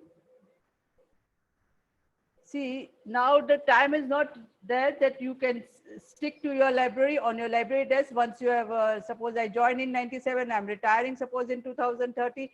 So till that you'll be staying in that place and you'll be able to do your librarianship. No, gone are the days. Now it is very important that you interact with the people, interact with them, exchange your information, and develop your professional social contacts. And that is possible, and that will come with a big network. So you will have a big network. Through them you will get lot of ideas, information. You will be able to share with them your ideas, information. You can gain their knowledge. And so building networking is very, very important. The next is leadership. Being a leader of a library, it is very important that how you develop yourself, or how you progress yourself, or that will have impact on your staff. So leadership is very important skill. Now the team management. See, you have learned everything, all the technology and everything, but now when you have to perform that, you have to implement that project in your library, you require group of your people. You require the people of your library to help you out in implementing that project. So to administer and coordinate a group of individuals to perform our task, team management is very, very important. So library science professionals should be set to the change. Now let's come to the innovative skills. There are many innovative skills. People can talk about 100 of innovative skills. Today, due to the time constraint, we'll focus on certain innovative skills. These are visionary, collaborative mindset, embedded librarianship. Professor Debate spoke a lot about embedded librarianship. Then tech savvy, reference environment creator, and the future focused. So we'll go one by one on each one skills. Now, what is visionary? Visionary in collection development has become very important. This has come to my mind during this COVID period, during this lockdown period. See, big libraries, they can afford all the resources, online journals, and they have good collection of both the types of resources, whether it's a print resources or electronic resources. But when it comes to a smaller scale libraries, they are not very much into the online resources. As principals are also said, from last 2 years, even they have started procuring e-journals. So if we'll have e-journals, e-resources, so that will help us to provide this library services even during the lockdown period.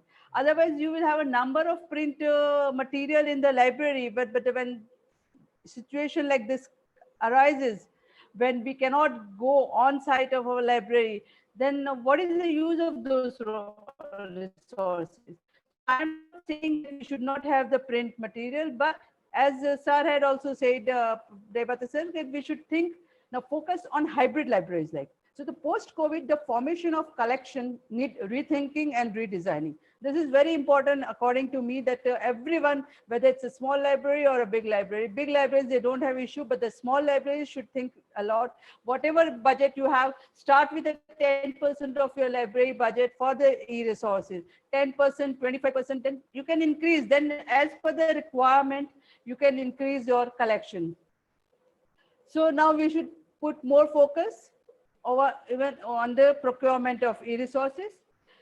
So the format has to be hybrid, physical plus online, virtual or digital. So for this, visionary is why important. We should think now, after 10 years or 20 years, if something comes around, see, nobody had thought about this COVID and all.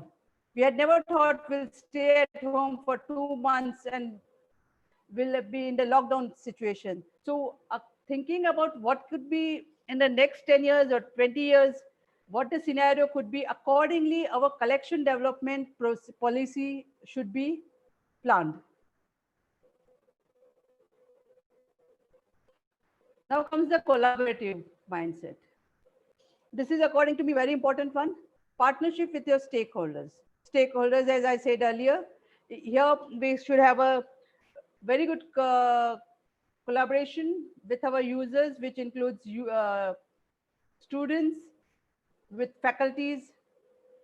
There should be radical collaboration. It's not like once you have talked in one semester and then it's over.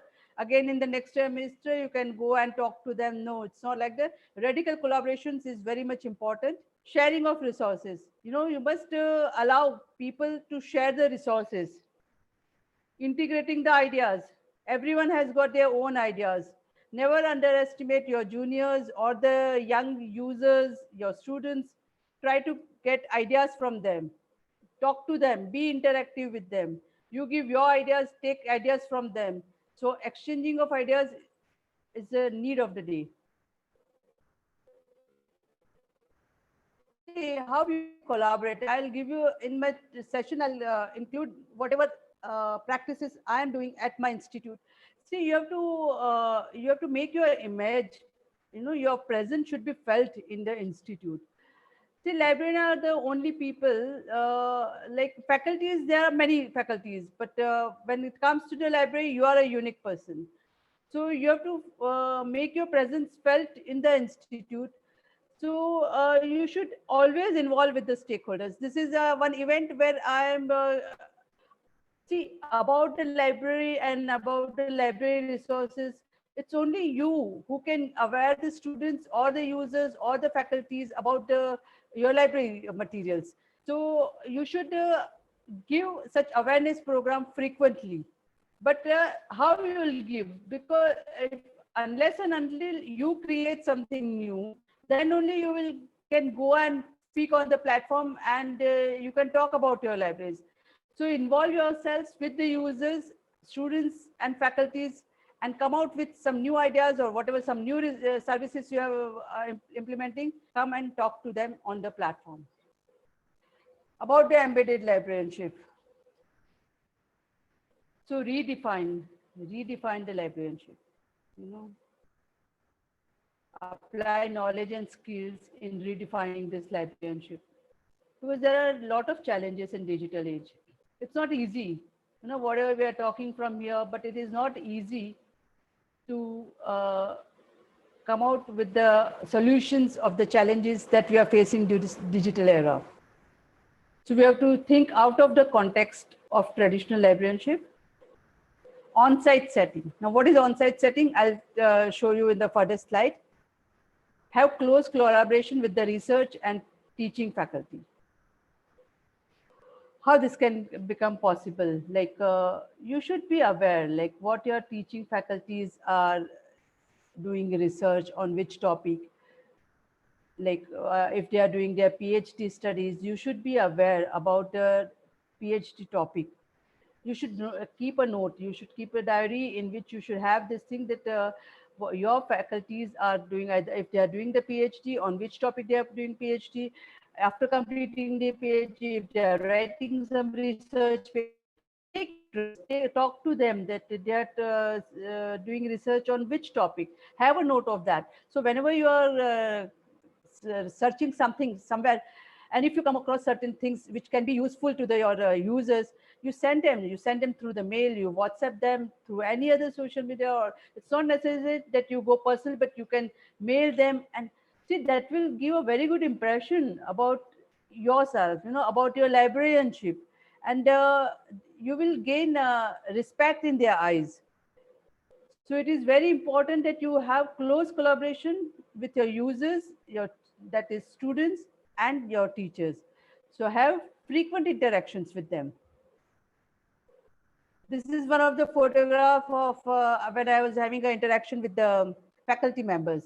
As embedded librarianship says, don't sit in your library, go and set libraries outside. Go with your laptop with to the faculty. See, they might be busy. They are having every day certain lectures. And everyone doesn't have interest in coming to the libraries, going to the resources.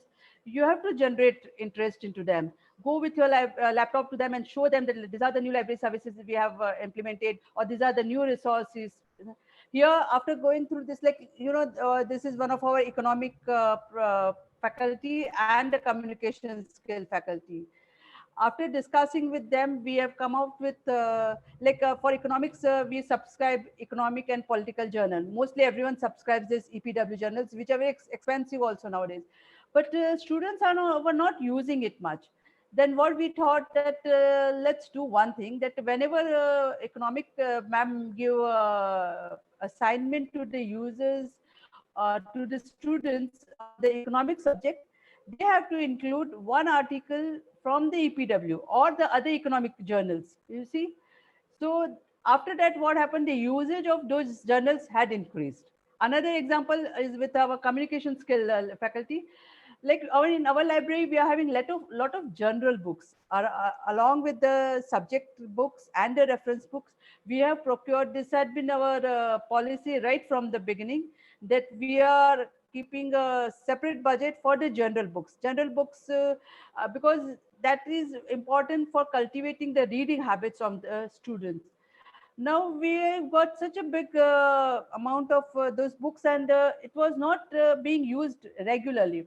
So what we thought, along with my this communication skill faculty, we discussed, like, whenever every semester she gives assignment on in communication skills. So in that she started giving book review assignment.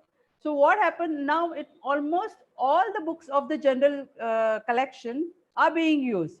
So this is the way this embedded librarianship helps you to develop the relationship with the faculties, and that way increase the usage of your library resources.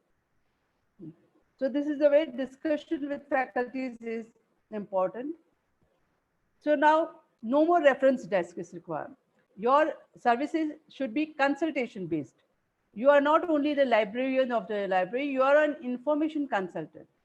So go out and take your library with them to educate the students and the faculty. And how it can be possible? Through interactions, through conversations, and cultivate this habit of learning from the users. When you will go out to them, then you will learn that what are their requirements, what are their needs. You think from the librarian's point of view, but they think from their as a teachers or as a students, what is their requirements. So you learn from them and then implement in your library. This is another examples how you have do exchange of ideas with your students.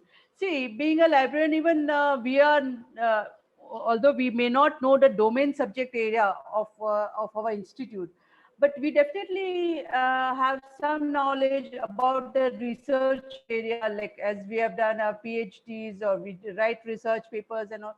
We can always help our students in their assignment or in their project work. We can help them in the writing the literature review chapter, or we can guide them how to write the introductory, or you can guide them how to write the references or bibliography, what is plagiarism.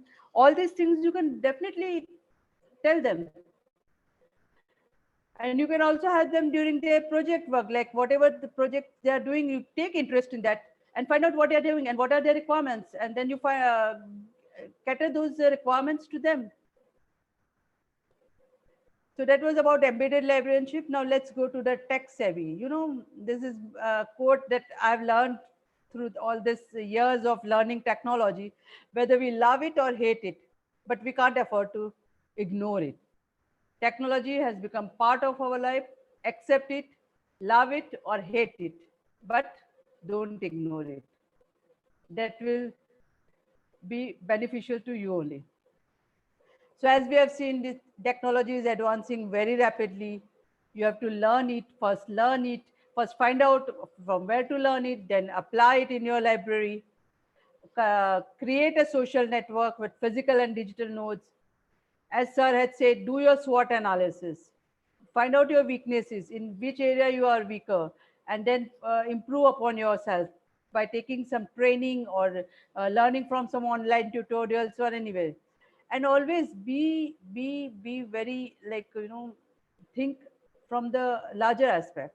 Don't think from the self-interest point of view, but how you can help in the benefit of your organization, how you can create a better image of your organization. So take the self-interest area backside and think about the whole organization, benefit of the whole organization. See, and if you think about the whole organization, definitely if you create the image of the organization, definitely it will create your image also. Okay, this is very important. Again, I found during this COVID area, create a virtual research environment in the library. Now, if you are not into it till now, you should go for it. Go for the e-referencing, go for the e-recommendations, go for the email alerts, news flashes, like article alerts. If you are not providing these services, go for it, because through emails, through social media platforms, you can convey your students, your faculties about the resources of your library, about their interest area. As I said earlier, keep the notes of what faculties or which faculty is doing and which researching in which area. If you find something, send them the email, or send a whenever there is a new collection in the library, through email alerts, let the entire community know about the procurement of the new collection. Then give the conference alerts. See, being a librarian, we are getting lot of conference alerts. So if it is of beside this library science conferences, whenever you come across, like, as for example, mine is a management institute. Whenever I get anything, any conference alerts of the management institute of IIMs or any other big management institutes, I see to it that which professor is interested in which area, and you should send them to this alerts. So provide the e-kits, make electronic kits in which you can put everything, and you can put everything, like about article alerts, conference alerts, everything, and provide it to the users. So without the technology, it is not possible to move forward without it. Next generation is more advanced. See, whatever knowledge we have gained or whatever degrees we have, whenever we come across the young generation, we know that they are one step ahead than us. Don't feel shy, shed off your egos, learn the new technologies from them. And now there are so many online tutorials, professional workshops, conferences. Even in our ManLibNet, we are organizing lots of librarian development programs through which we invite the speakers expertise of a particular subject, and then they provide this skill development programs. We have started with the virtual librarian development programs also. So go and get the knowledge from wherever it is possible. So it has become very important that one should understand now the reference librarian cannot provide the reference services without basic internet and search skills. See, knowing internet or knowing some website, that is not enough. You have to understand the search skills also, because there are a lot of information everywhere on Google and other platforms. So how to find out the right information, refine your information. For that, you need to learn the search skills. In a recent librarian development program, we had a special session on how to search through Google. So search skills are also very important. Next is a future focused. See, as Dr. S.R. Ranganathan also said in his fifth law of library science, that library is a growing organism.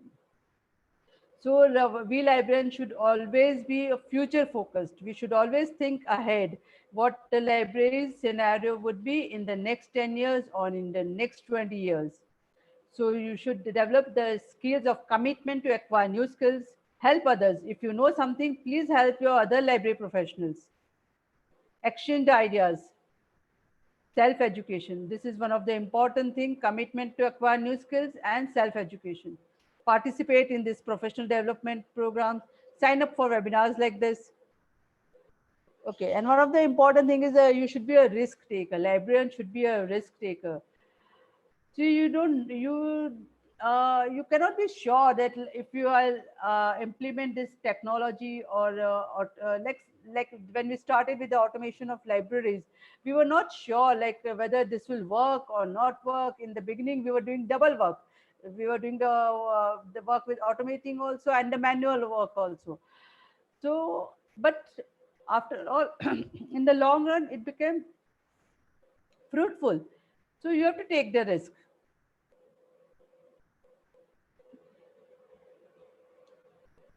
Be responsible. See, being a librarian, you be responsible to your institute, for your users. Be self-learner. Share the useful knowledge. So connection, collaboration, compassion, these are very important. This is really something interesting. Creative of innovation.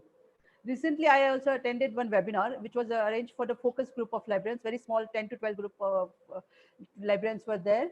And the speaker spoke, who is a TEDx speaker, and he spoke about the creative aerobics. You know, it is very important that you keep your mind creative. You know, you have to use your left and right brain and allow it to work. If you will think, then only creative ideas will come. And if the creative ideas will come, you will come out with some innovative idea. So be creative. Okay, so as the implications of library, what was there in the 20th century library and what is there in the 21st century library? In the 20th century library, the libraries were run content driven, whereas now it is content plus audience driven. Content is not enough.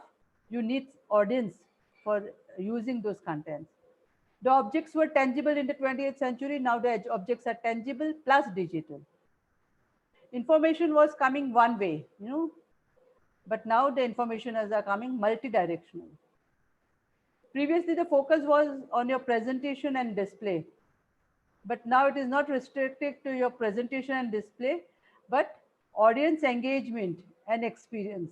If audience are not engaged, your presentation or display are the useless. Previously, the emphasis was on enhancing knowledge. You enhance your knowledge. That was important. But now, along with enhancing your knowledge, 21st century skills are very important. Previously, you used to act independently in your library or in your institute. Now it is not possible to work in that way. You have to act highly collaboratively with your users, with your students, faculties, management, and fellow library professionals in your cities, in your state, in the country, or the outside country. Collaborate with them. It was located in your community, in the library community. Now the community is embedded.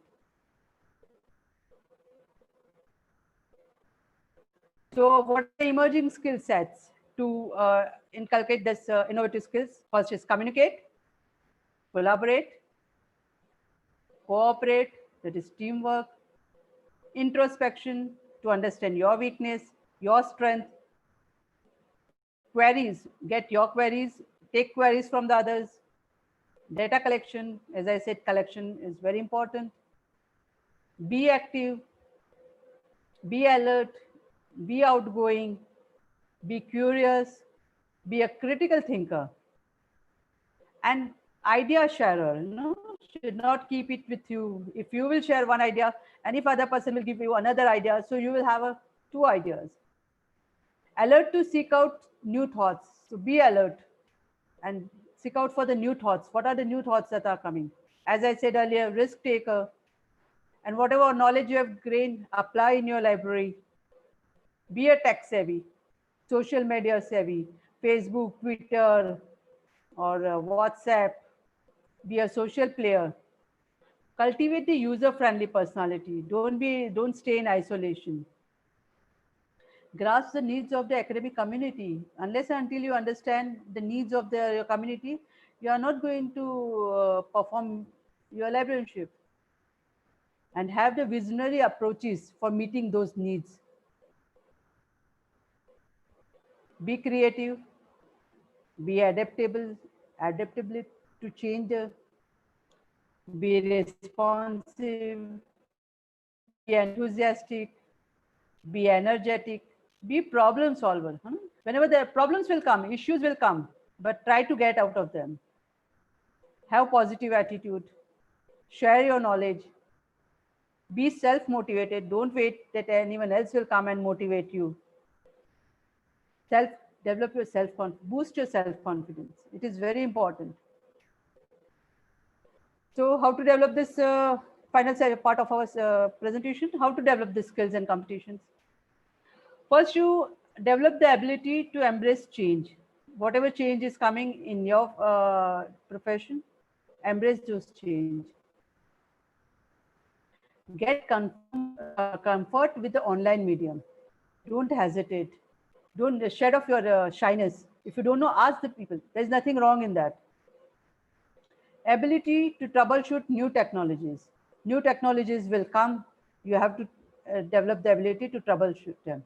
And ability to easily learn new technologies. Like I said, how we are presenting on this Zoom platforms or other online platforms, or how we are attending and gaining knowledge.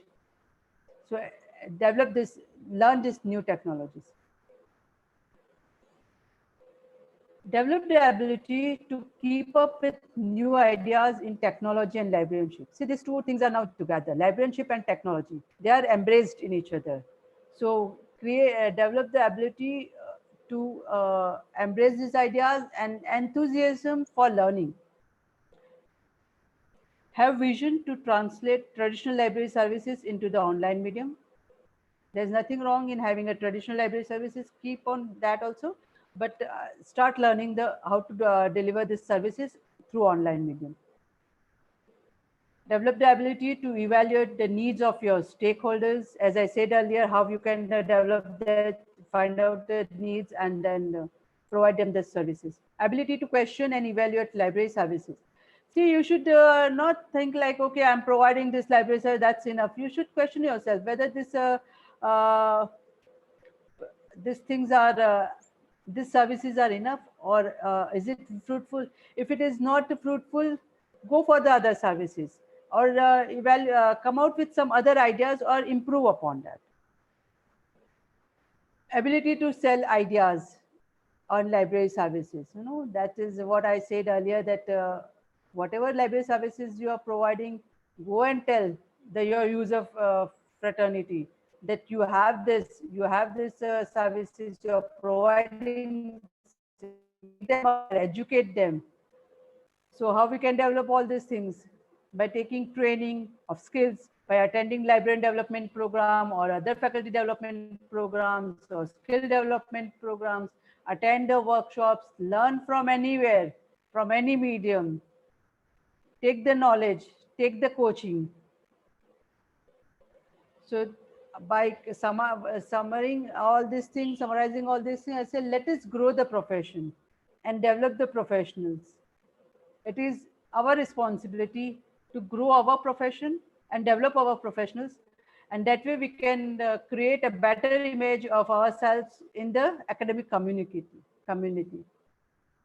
So mantra of the era is what? Innovation. Innovation in what? Innovation in thinking, innovation in approach, innovation in the application. First you think how you can innovative ideas, who can approach those innovative ideas, and then apply it in the library. I hope I could give something to the library community through this presentation. Change ahead. So please inculcate all these skills and practice it in your library. With these few words, I would like to thank the organizing secretary, the organizing college, principal sir, everyone, the viewers, delegates, delegates, for giving me the opportunity and for hearing patiently. Thank you. Thank you very much. You have any queries, you can always write to me on my email ID, which has been given over here. Thank you. Thank you, madam. Thank you, Dr. Mita Rathod, madam. Informative session taken by you, madam. I requested to all participants, anybody have questions, please raise hand or send in chat.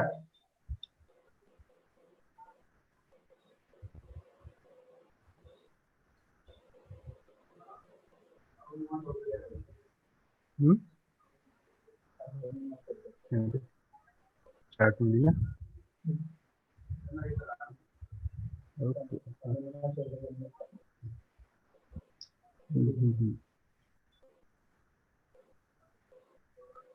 Hello, Arunima Chaudhary, madam, please ask questions.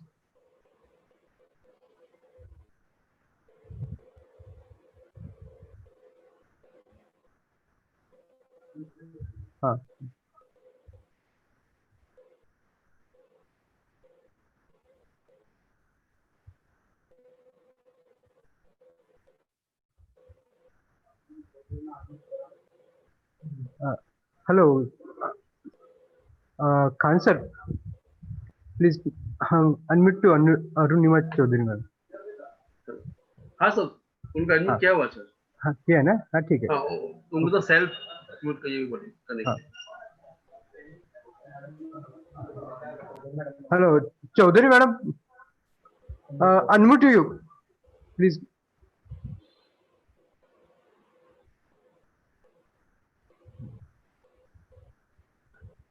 And ask question, madam. Chaudhary madam, ask question.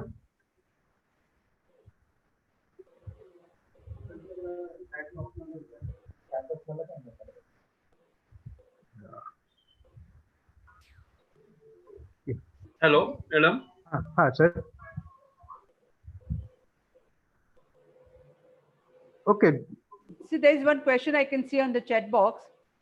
Do you think that physical libraries will not more useful in future? May I answer that question? Okay. Give answer. Hello? हाँ बोले. Yeah. See, as I said earlier, library is not now only a library, it's a connecting center. It's not that people are coming to your library to access only the print material or print resources in your library.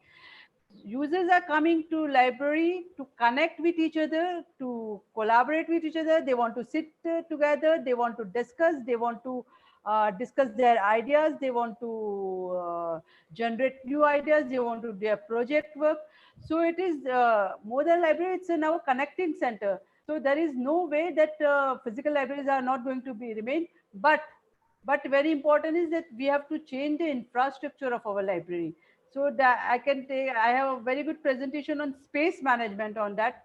That spaces have become very important, that you have to create different sections of spaces. Like there are certain students, they are coming to library for individual studying. So there should be one area where individual students can do their work. There should be certain areas in the library where people can sit together collaboratively, they can do their work.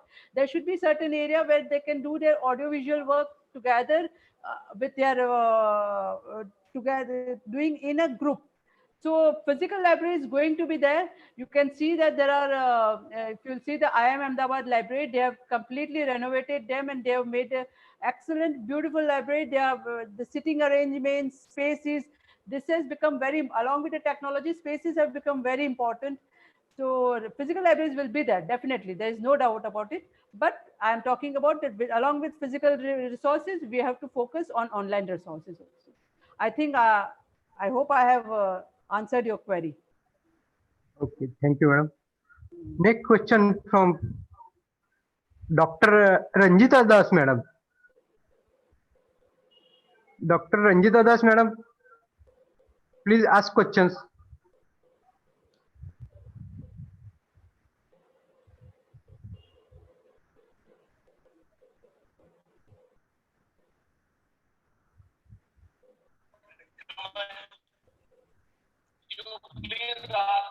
What are the modern ways of resource sharing? This is my question. Hello. Yeah. What are the modern ways of resource sharing? Modern ways of. Hello. Hello. हाँ हाँ आवाज आ रही madam बोलिए बोलिए What are the modern ways of resource sharing? How to share your resources now during the COVID-19? What are the modern ways of resource sharing? Morning, What madam. are the modern ways? Yeah, I understood your question. Good morning, कैसे आप madam. तुम्हारा resource share करोगे? This is the COVID situation in the library. What are the ways you have to find out? Okay. How to fulfill the requirements of the users, the clients, everybody. Exactly. A very good question, ma'am. And that is what we have talked about. We have to redesign. We have to redesign our library. That is okay, but looking to the contemporary situation, I think first design, that is a new design, that is okay. But what is the another ways, the modern ways, that is very required nowadays. During this period, redesign only one day you have not redesign your library. Okay, that will take time. But for the time being, how to do this? Everything is available in the e-content, email, e-digitization, cooperation, online catalog, everything available. How to do that? Yeah, so if you have everything in e-content, so you can give them the remote access and they can access those resources. You have to be alert. You know, being a librarian, you have to be alert and you have to find out the ways that how. The primary thing of what is the emergent technology? That is the primary thing. What is the primary thing to go about? Hello. Oh, okay. We'll discuss later. Okay, fine. Fine, madam. Thank you, madam. Ranjita, Dr. Ranjita, madam. Thank you.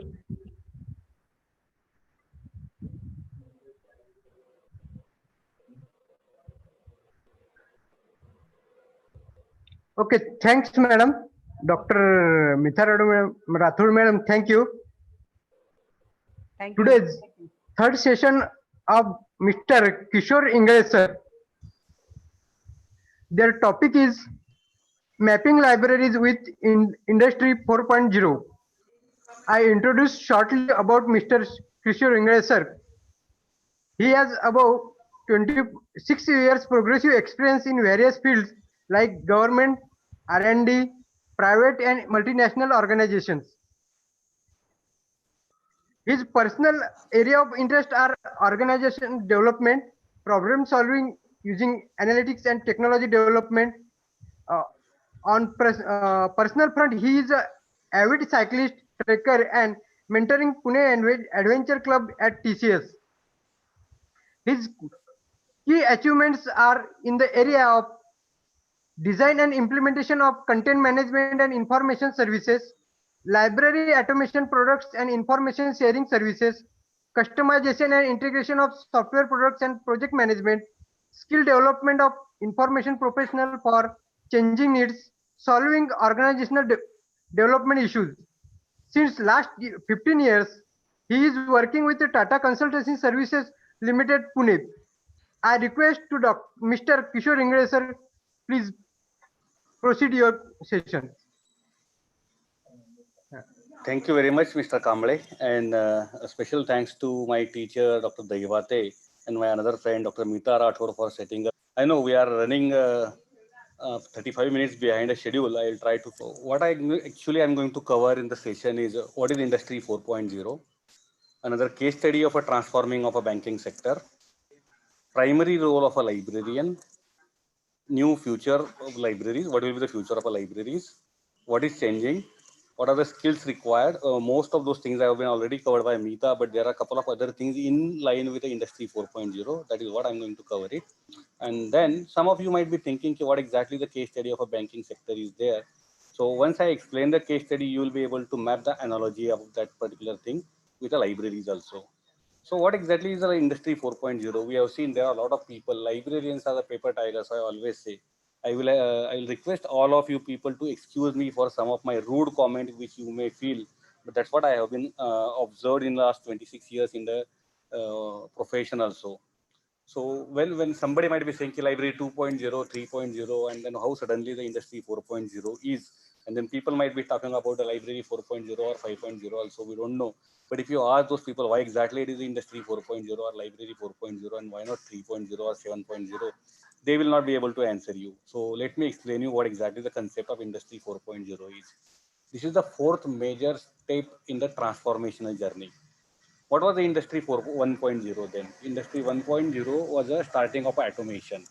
Before that, everything was being done manually. When the steam engine was invented, then the automation, mechanization of industry started. It has made it transform the complete industry. Whatever people used to do with the hand, they started doing with the machinery. That was industry 1.0. What was industry 2.0? Industry 2.0 was when the electricity was invented. Then most of the things were started working with the electricity. That is why then again they changed the whole transformation into electricity.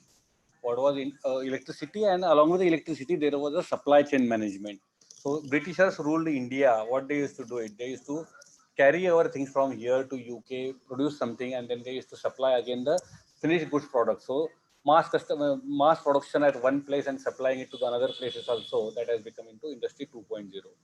What was the industry 3.0? I think almost all of us, we have seen the transformation into industry when the computers technology and communication technology has been introduced into industry.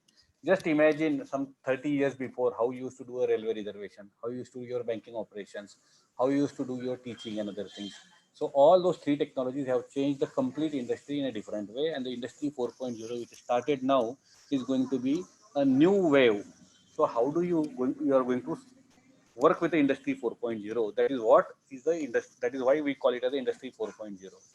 Now this is what has something to do with the industry. So what it is going to have with the library also. So libraries also we have been changing. Earlier we were only the housekeeper or storekeeper of a knowledge, then we started with the access and then other things.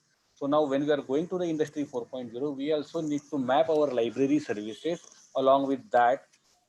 And then how do we do it with this one? So there are four pillars of a industry 4.0. Now I just told you the four major industrial revolution steps, but how we have seen it. So the four pillars of industry 4.0 are there. These are the four pillars: leverage a ecosystem, mass customization, exponential value to a customer, and the embrace the risk. Now you will say what it has to do with this one, library. Let's understand how do we see the industry 4.0 example. 10 years back, if you wanted to go somewhere else, the autos or the taxi, hiring a taxi was the only option to all of us people. Suddenly the Ola and Uber came. Now Ola and Uber, what? This is an excellent example of a transformation journey of a transportation system. So what they are doing, they are leveraging an ecosystem. So what is the ecosystem? Whatever is available in the market, whatever is available there, you leverage it. See, Ola Uber doesn't own any of the auto rickshaw or any of the taxi. They use a GPS for tracking the whole system. They don't own any of the GPS or satellite. Neither they pay any fees to a GPS satellite for this one. They don't even know who are the people who wanted to use a taxi or rickshaw and other things.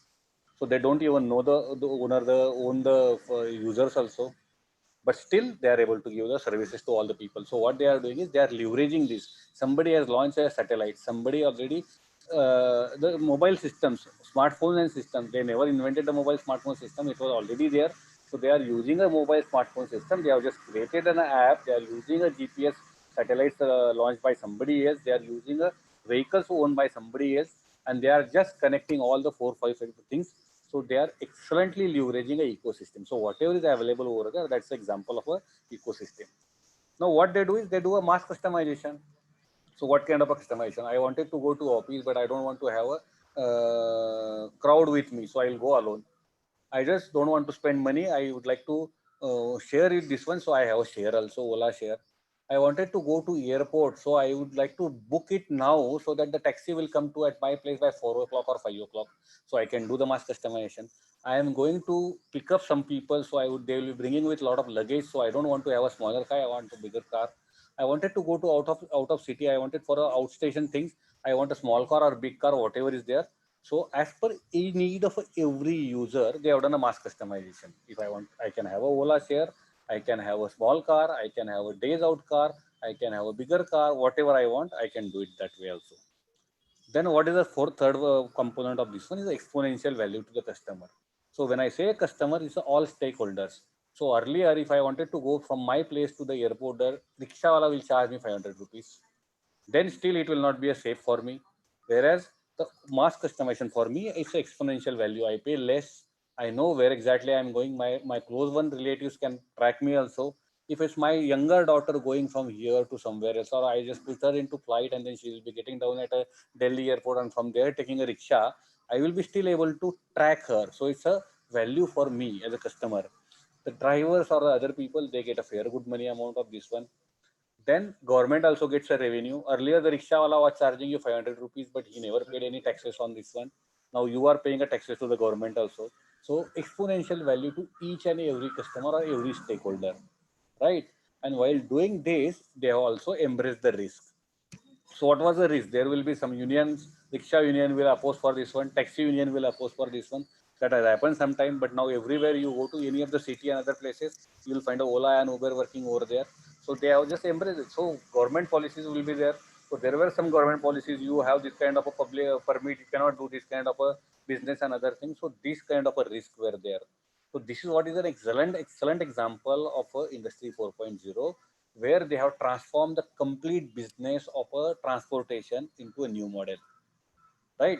Now what it has to do with this one? So when the industry is changing like this, every sector is changing like this. So libraries are also supposed to change like this.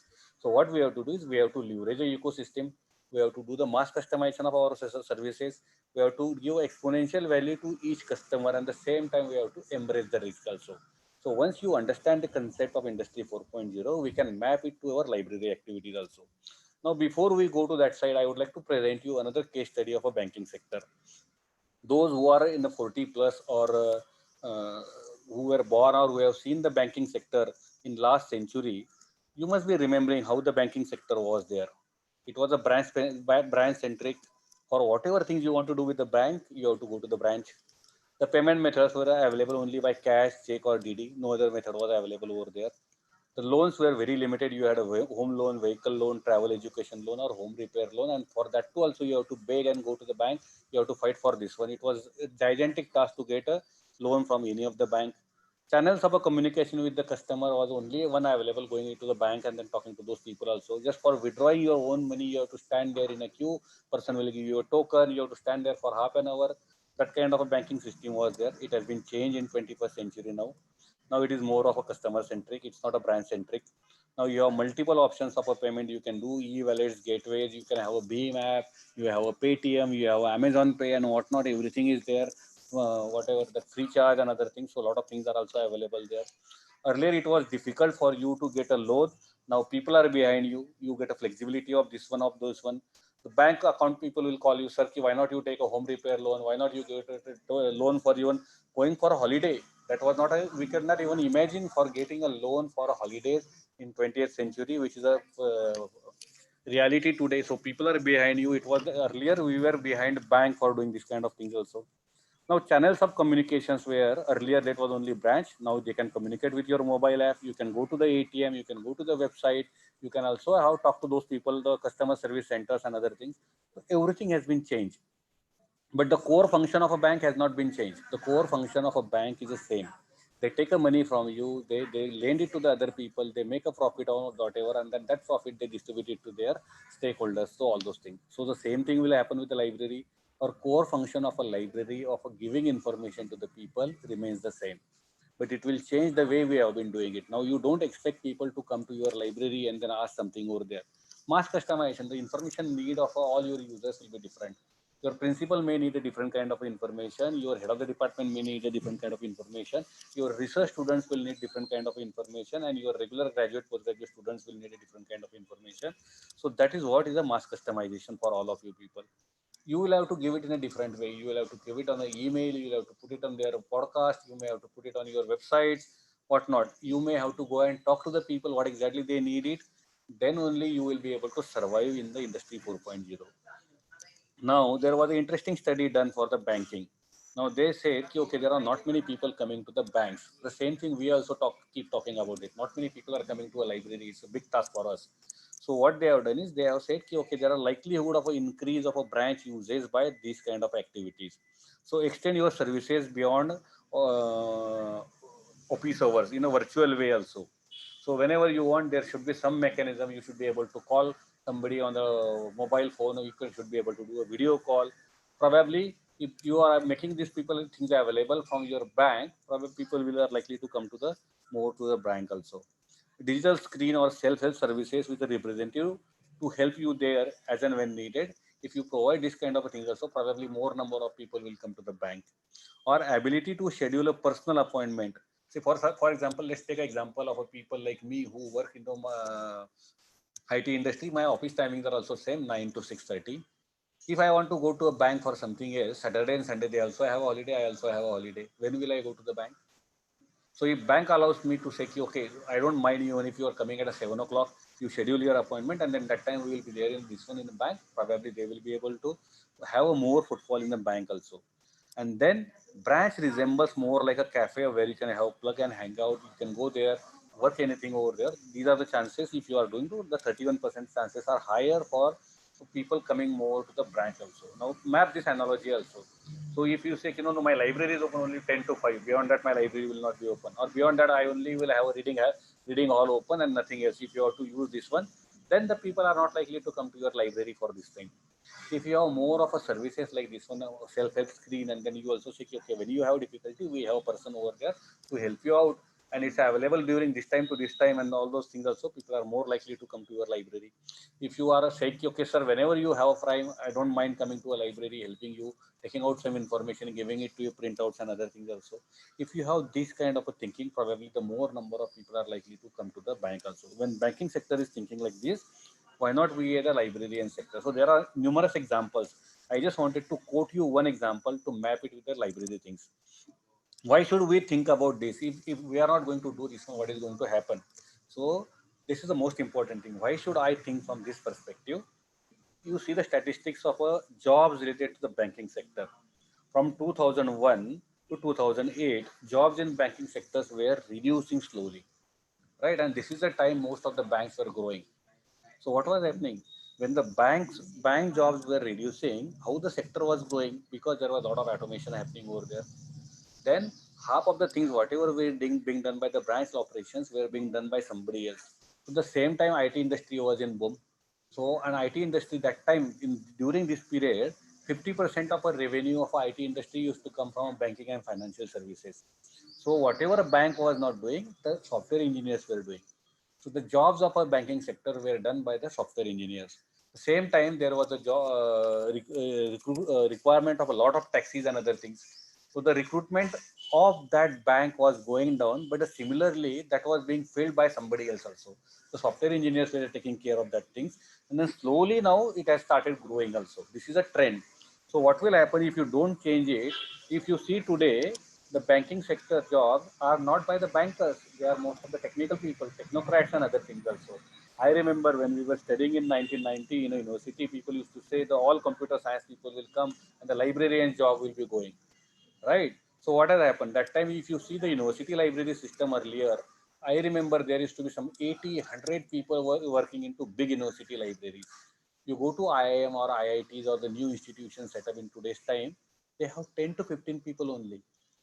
So what has happened? So where they used to need 80 people or 60 people or 40 people, now there are only 10 to 15 people or 5 people. I have seen minimum university kind of a setup where there are only 5 to 10 people working into university library. So if earlier similar kind of setup wanted to have 40 people, now only 10 people can do it. It means what has happened, the 30 jobs of the librarians, whatever was being done, they are being done by somebody else, and only 10 jobs of the traditional librarianship are being done by the librarians who used to do it there. So if we don't change it, what will happen for all of us? We will be perishing it. So what is the role of a primary role of a librarian? Now let's go back to our fundamentals again. The traditional setup was acquire resources, technical processing, circulation and services. That used to be a traditional setup. Now in digital setup, the industry 4.0, your traditional your activities will change to acquire, organize the content, whatever you do it, facilitate access to that one, and provide value-added services to all your users also. So earlier acquisition is same. Now acquisition, you will have to do the technical acquisition of electronic resources, what kind of resources you should have it.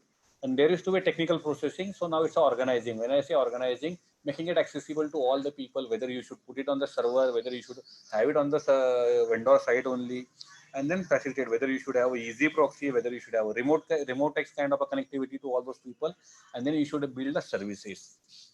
If I ask you librarians a simple question, at least 50% of you must be having access to some of the databases like IEEE, ACM, or probably EBSCO, ProQuest.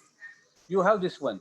So you probably might have given access to all your people also. What kind of a services you have built it based on these databases? I'm sure hardly 1% of you people will be able to say, yes, sir, we have a regular service which is based on these databases which we build it. So we stop it at this kind of a place only. We just organize it probably, or we facilitate organization also. We don't do it. We do it on the as per the vendor side. Whatever vendors tell you, they say this is the way you should do it, and then we just follow to those people also. So the primary role of a librarian of giving information will continue to the same, but your activities and services will change. The traditional setup is changing to a digital setup also. Now, what will be the new future libraries? They will be intelligent, they will be agile, they will be more automated, they will be more connected. When I say intelligent, what should be the intelligent? Now we still talk about the OPAC, and we say, okay, whatever connection, whatever books are there in my OPAC, I just make you people accessible. I make you accessible through a mobile and whatnot, everything. But are your OPACs are really intelligent? When I say intelligent, when I'm searching for something, let's say I'm searching for a particular subject on the library OPAC. For last 1 month, there might be, let's say, imagine, okay, I'm searching for COVID-19 continuously. So does the librarian get to know, okay, in last 1 month, there were 300 searches on the COVID-19 and your library doesn't have a single resource for this one. So this is a time for you to add something about the COVID-19. I'm just giving you the example. Might be, say, let's say there, whatever people are talking about, industrial IoT. Let's say in last 1 month, there were at least 50 searches on the industrial IoT and we have got only two books on industrial IoT. So the librarian should be adding a books on industrial IoT. This is what is the intelligent OPAC. Having OPAC is the one thing. Now this is the input for a librarian. When I put it for something, let's say it's the other way around. I'm searching for a machine learning. And then my library OPAC says we have got a 40 books on the machine learning. So out of the 40 books of the machine learning, my OPAC should be able to say that out of the 40 books, these are the 3 books which are referred by highest number of people. These are the 2 books which are being referred by your teachers also who are teaching it to you. If my OPAC gives me that kind of information, that's the intelligent OPAC. Does your OPAC have this kind of a flexibility? I don't think so. Are you agile? Any changes, whatever are there, how fast you are adopting these kind of changes also? I may ask you some tough questions. It's almost now 2.5 months. Half of the librarians, every day you see there are hundreds of webinars happening and people go and register over there.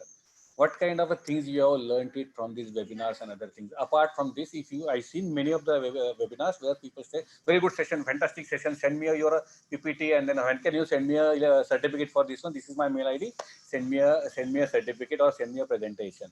What you have learned it, if I ask you what kind of services you have provided to your users during this period, then it shows you the agility. Okay, I know my libraries are not able to open it, but I have this kind of information which I can make it accessible to the people.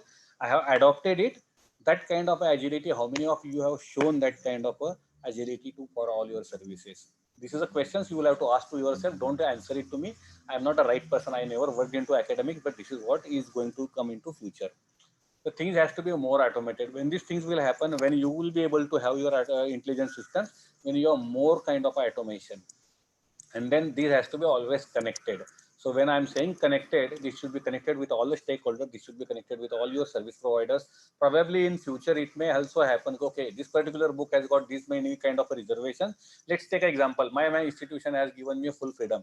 If any book which is having a more than 3 reservations, and you issue a book to a person for 1 month, so it means if I'm requesting a book today, I'll be getting it after 4 months.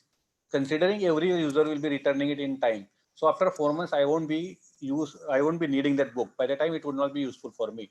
So what I should do it, so any point of time, if the system has got a 4th reservation system should order an additional copy to a vendor, and that should be doing it. If this kind of a system can be more connected also. So these are going to be a new future libraries. And that is what, unless you adopt it, you will not be going to be there in a profession. You are not going to be there in the competition. So what is changing? So a lot of things are changing when in the new era, the resources are changing. Now they are beyond print and electronic also. So there could be some human library. So suppose somebody is searching for something, I should be able to say, tell them, okay, we have a faculty member who is from electronic science department, but he has delivered a very good lecture on the machine learning, and that lecture has been referred by so many people. So if you are looking for this one, you can refer it to so and so teacher also. Your OPAC should be able to tell this kind of things also. So there will be a lot of data generated internally. So whatever I'm saying, this data, teach about the teachers, whatever the students have been searching it, what kind of books are being issued. So this is a data being generated internally. That will be your resource. So you will be crunching this data, using this resource only, using this data only, you will be able to add additional value to all your people. Data generated externally. What are the things also? Let's say, okay, these are the things people have been searching it on the EBSCO.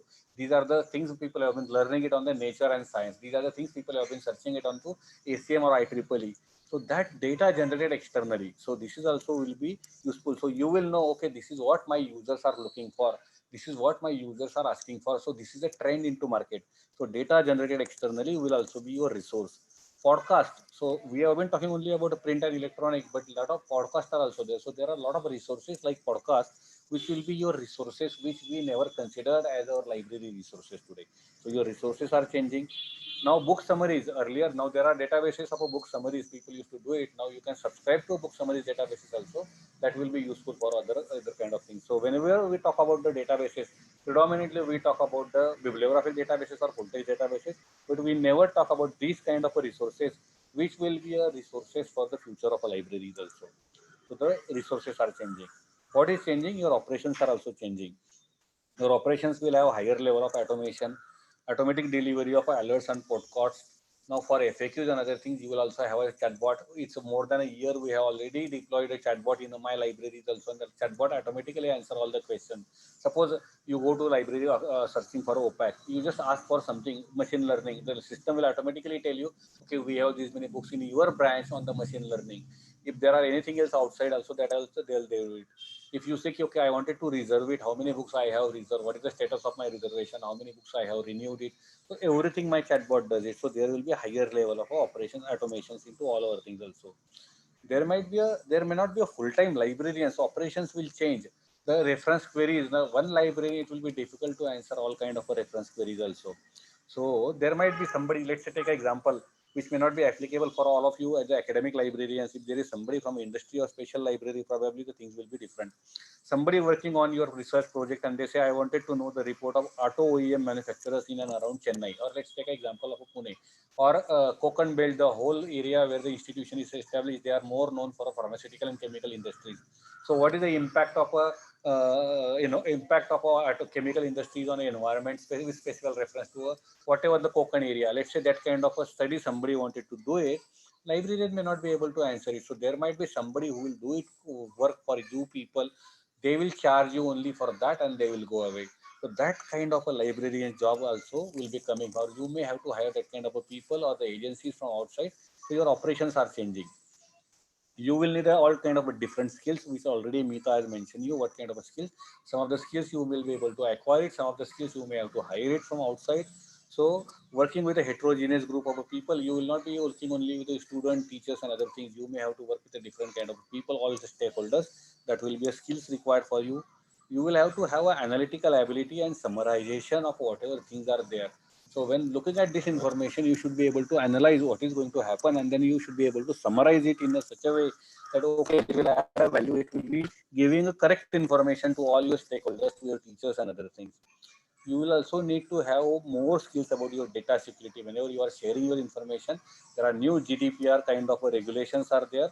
So you will have to have information about the data security or information security will be a skills librarian need to have it. This list can be extended more this one, but I just thought I'll just highlight something which will be related to Industry 4.0 for all of you people. What is changing? Your services are changing. Not only reference section on the lending section or referral or document delivery, your things will be changing. So you will have a library products going out of a library. Not only services, there has to be some product. Okay, I compile a digest about the recent trends into physics. I am a librarian of engineering college library, so I said, okay, I will be able to give the information what kind of a recruitment trends are there into industry and who are the industrial important industries hiring a people, so that will be useful for my TPA or my students or my teachers to connect with them for the products and other things also. So this is an example for all of us, you people. We work into IT industry, and we have a bulletin. So 4-5 years back, we were talking to our CEO. What can we do it for them? The CEO was a bit hesitant. Now he is the chairman of a Tata Sons now. Chandra was the CEO. He says, no, he was saying, no, Kishore, your team has been doing a fantastic work for all of us. I don't think you add anything else. He says, sir, there must be something else you feel we should be able to do it for you. So he says, see, I have a requirement every day since I have become a CEO now. The people wanted to come and talk to me, specifically the reporters, the press people. For those people, I give them a timing in the morning around 7 o'clock to 7 to 8 o'clock. During that time, I have a breakfast. So I call them for a breakfast. We have a cup of tea, we have a breakfast, and then I finish it. And after 8 o'clock, 8:30, I start from office, from my home to office, and then I'm busy whole day. So when they come and talk to me, before that, if people can update me what are the recent developments happening into area of our company's operations yesterday. So knowing this information, recent developments about the companies, he says, I'll give you keywords and what are the things you need to track about it, I'll give it to you. So this information, you get it only from the newspaper. Newspaper, you get it at your home by 6 o'clock only. So if not, then when you get it? You can get this information from the websites of a newspaper. The websites of a newspaper get updated only at 2 o'clock in the morning, because by around 1 o'clock or 2 o'clock, they start printing the newspaper. So then only they start updating their website. So by 2 o'clock, their websites are updated. So 2 o'clock, you get that information on the website, and then 7 o'clock, the information CEO wants it. So by 6 o'clock, we should be able to give it to him.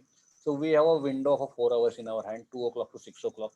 During this time, somebody has to go to the website, search for this information, identify important trends over there, which my CEO should know it, put it in a format which he should be able to do it. And he says, don't expect me to open a laptop in the morning. You should be able to send it to me on my mobile. So he was very specific, what kind of information he wanted, what is the currency. He just wanted the recent developments in yesterday. I don't want the last 1 month and other things. He was very specific about the format. I wanted to have it in the mobile content format, and he was very specific about the timeline. Since then, 4 of my team members get up in the morning by 4 o'clock. They compile this information, put it, and then they give it to the CEO. You won't believe, CEO is so happy with this one. Along with this, we also started a couple of other services and the other bulletin also. So this is how the things will be changing into academic libraries also. Then list of recommended podcast and the delivery. Probably you can do it, this kind of a services to all your, okay, these are the list of recommended books, these are recommended articles for all of you people, these are recommended new things happening in this, these are the recommended conferences where you people should be writing up papers and other things. So this kind of a services will come into a future. Means they are already there into corporate libraries. Might be the services will be changing. There might be a pay-per-use membership fee. Some of the people say, why I want to have a complete membership for this one. There could be a pay-per-use membership fee for all those kind of libraries also. What is changing? The marketing of your library services is changing. Now earlier, the user expectations were different. You expected, okay, this is what will be useful for you people. You never ask your users whether they are really using it. If I ask you people how many reference queries you have handled in last 1 year, you just take a data of yourself, you realize it, people don't use your reference services. It means, it doesn't mean that they don't need information. They need information. That information is being fulfilled by somebody else. So you are not up to the expectations of this one. So user expectations are changing. They want all information to, they wanted to have all apps to access their library products. What can I do it? I need not come to a library for this one. I should be able to access it 24/7. Can I just see a part of that one as a augmented reality also, or virtual tour before going through? I just wanted to see what kind of a podcast is there. Can I read it? Can I listen it for a minute and then decide this kind of things also? So it will be more of a collaborative space and discussions room. Sir was also telling, and then Meeta was also telling, ki library space, somebody was asking the question about this one. So the marketing you will have to do it for your library will be, it will be, your library will be more of a collaborative space, discussion room. That is what is the user expectations are there. They don't want to say, okay, don't talk in a library. They wanted to have a collaborative space also. So user expectations are changing, and they wanted to have an Amazon-like delivery. Whatever you are searching over there, I should be able to deliver it quickly, maybe by tomorrow or day after tomorrow, or immediately, whatever is there. Your user does not care how much you know, till he knows how much you care for them. So this is the key for your marketing also. For this, there will be some different kind of skills will be required. You will have to have a user connect. So how often you connect to all of your users? See, if I ask all of you people, 50% of our librarian doesn't do any user survey. those 50% who do it, they don't, out of that 50% of the people doesn't do an analysis of that survey. Those people who do analysis of a survey, they do not have an action plan based on the survey. They are very happy. Okay, 70% of my users are happy with this one. So that they don't have any action plan. They don't say, okay, next year I will have 80% of my users will be happy with me. Then, so we don't connect with the user.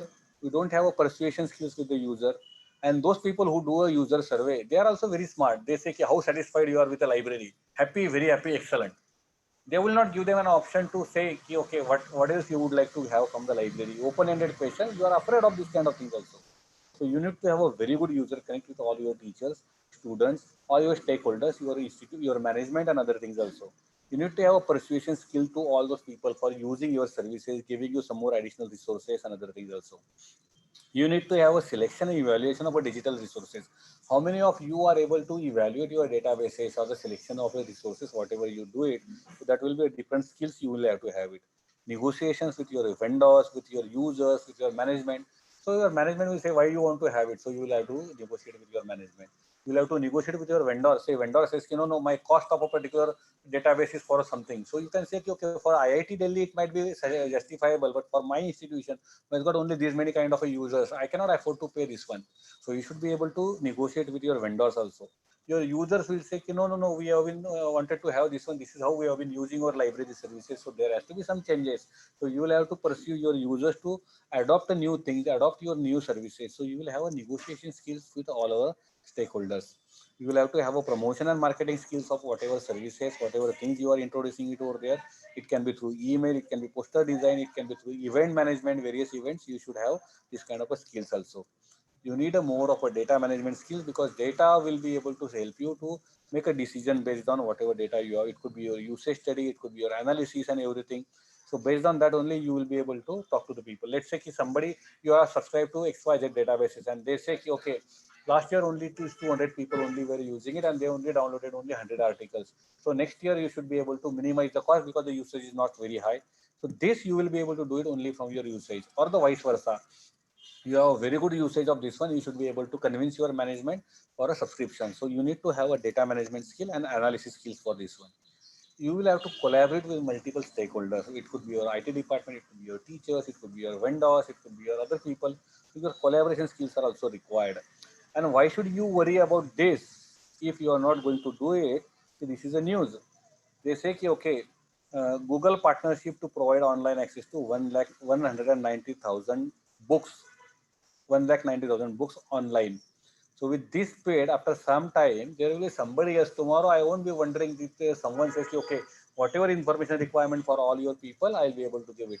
If I am an Amazon person, I'll say, okay, for all your students, the moment you get admission, I'll give you Kindle to each person, and that person will have all the textbooks required for whatever first year, second year, third year, preloaded into this one. On top of that, the students will have an option to buy or borrow, or you read the books on Amazon or whatever things from the other places, they will have it. At the end of the year, they will return all your Kindles to all of you people. That kind of a subscription model, if I come with you people, job of a librarian, 50% of the job of a librarian is gone there itself. So why should you worry? Unless you are going to worry about it, your jobs are in the soup. Very tough questions. Today, suppose there are educational reforms happening, AICT and UGC says 90% of your librarian job, or if I'm right, 99% of your librarian jobs are at the mercy of AICT and UGC. If they say, okay, you can, if you have an option to provide information services to all your students, you need not have it is not compulsory to have a librarian in your institution. Now our jobs are there because it's compulsory by UGC and AICT to have a librarian and a librarian in institution. If they say tomorrow, if you're able to provide information services to all your people in a different way, you need not have a librarian. 99% of your librarian jobs are gone. You become a redundant. There is no job for all of you people. What will happen? Forget about all your, now you may say, we are in a secured place. We have got a whatever 6 or 7 pay commission and then higher scale and other things. So gone. So they will say you are no more required. Either they will put you to a different job. They will say, okay, now the librarian job, you are not being able to do it. Do a clerical job or something else. Or thank you very much, your services are no more required. If not immediately, some people who are protected by the regular government jobs and other things, they will survive, but the new jobs are not going to be created into library field. that jobs will be taken up by somebody else also. The people who are providing this kind of a services, the people who are providing this kind of applications. So why not, before those people do it, why not we librarians implement this kind of activities in your library and secure your job? That is the reason you should be doing it.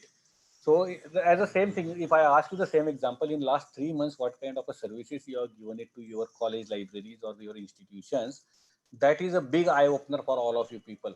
Conducting this kind of a webinar, attending that kind of things, also hundreds of certificate we have attended, we have collected this kind of a FDP and other things. And if I ask you what you have learned it, what is your plan, whatever you have learned it, how are you going to deploy it in your library? If you don't have a question, it means you are in a soup, your jobs are no more secured.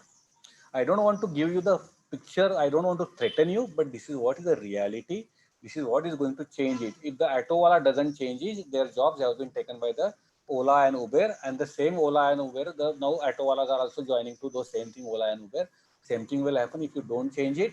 Somebody else will do it, and then you will be working instead of these libraries. You will be working as a slave into those kind of places. When auto wala joins his auto with a Ola, he lose a major chunk of his revenue to Ola or Uber. The same thing will happen. If you don't change it here, we will become a slave of somebody else who will be doing this kind of activity, and then your economical stability will be gone. So I just don't want to give a horrifying picture, but this is what is the reality unless we change. But if you change this one, you will be able to ride a wave of your library 4.0. So whatever people are asking, see, when this is a situation, I am still able to have 120 librarians in my organization. I'm still able to get a promotion for those people. I'm still able to justify their existence in my organization. Just because we have this agility, we are embracing the risk, we are thinking best, we are asking these tough questions. How do we add a value to this one? How are we relevant in my organization? And you act accordingly, then will the things will be okay with this one. Thank you very much for giving me an opportunity and listening me patiently here. If you have any questions, I will be happy to answer them. It's a 1 past 10, so I'm able to optimize some 15 minutes. At least we were running a 35 minutes behind a schedule. I'm able to make at least 10 or 15 minutes. And thanks to all of you people. Thank you, Mr. Kishore Ingre, sir. Very knowledgeable and session taken by you, sir. I requested to participant. Anybody have questions? Please raise your hand or send in chat.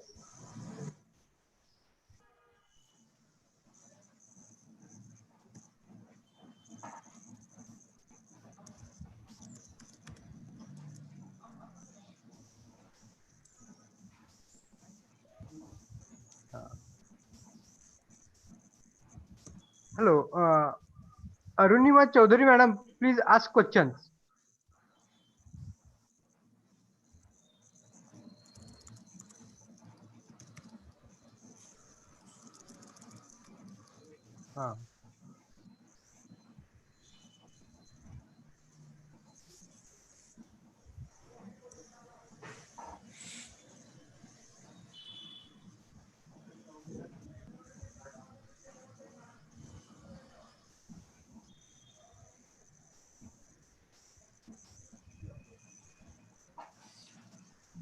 Hello.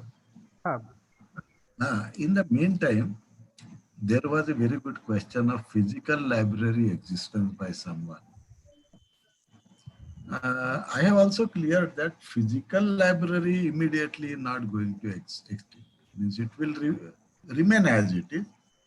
But as everyone, means Dr. Mita Rathod, Dr. Kishore Ingre, myself, everybody says, everything will be as it is, but its nature of work will definitely going to change. Means services will change, mode of acquisition will change.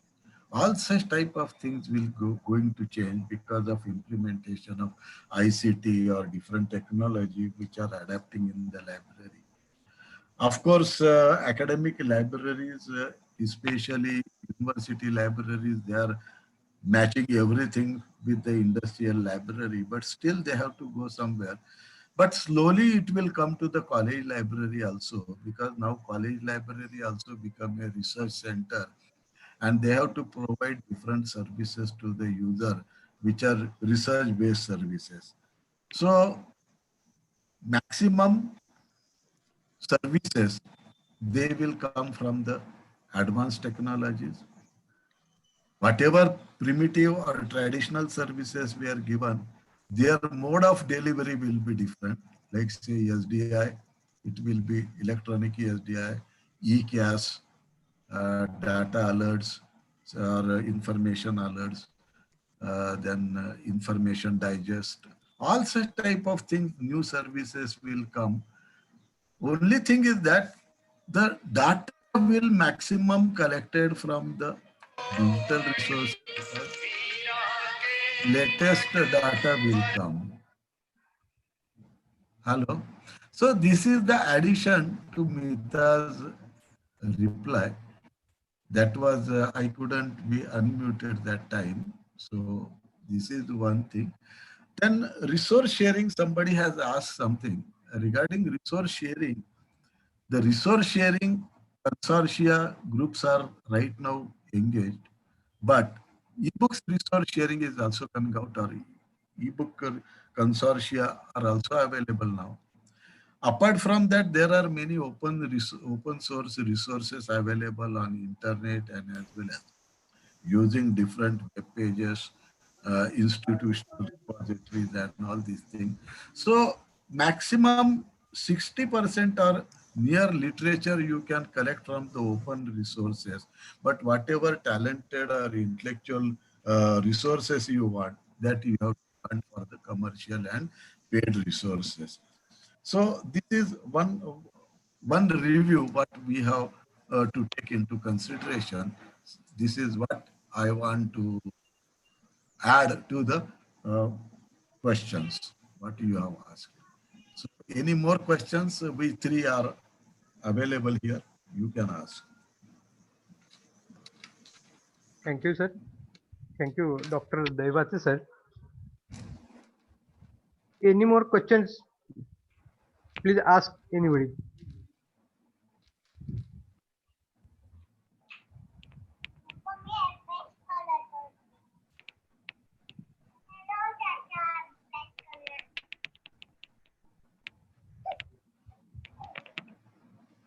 Hello. I think I have given a big dose and then people are just introspecting. I just didn't want to frighten you people. That's a fact. If you don't do it, see, just imagine in 1990 when we were No, studying. Adam, Yes, sir. now, one thing is already there. So how university libraries are transformed, that is a very good example from the academic side. Of course, industrial and research libraries, they long back transformed for all these things. But slowly academics will take care of all these things because there will not be any chance. Because what Geeta also suggested that anyway, we cannot ignore IT and new trends or new avenues in the profession that we have to follow. Yeah. Right. Now continue, Kishore. Yeah.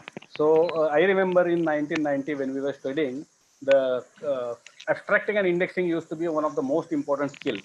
But today, almost all the publishers provide you their content of their journal content and everything. Content service used to be one of the most important service at time, which is done by the publishers itself. The librarian job of doing that has gone. So what you have to do is you have to build the services based on whatever they are providing it to you, and then make add a value to the other people. So we add a value to all our customers based on this one. So if, unless you have this kind of a mindset, we are not going to survive. My request to Professor Dr. Vijay Khoth, don't expect immediately from tomorrow onward the same thing from Anil Kamble and other things. Yeah. We need to acquire these skills and then adopt these kind of things also over there.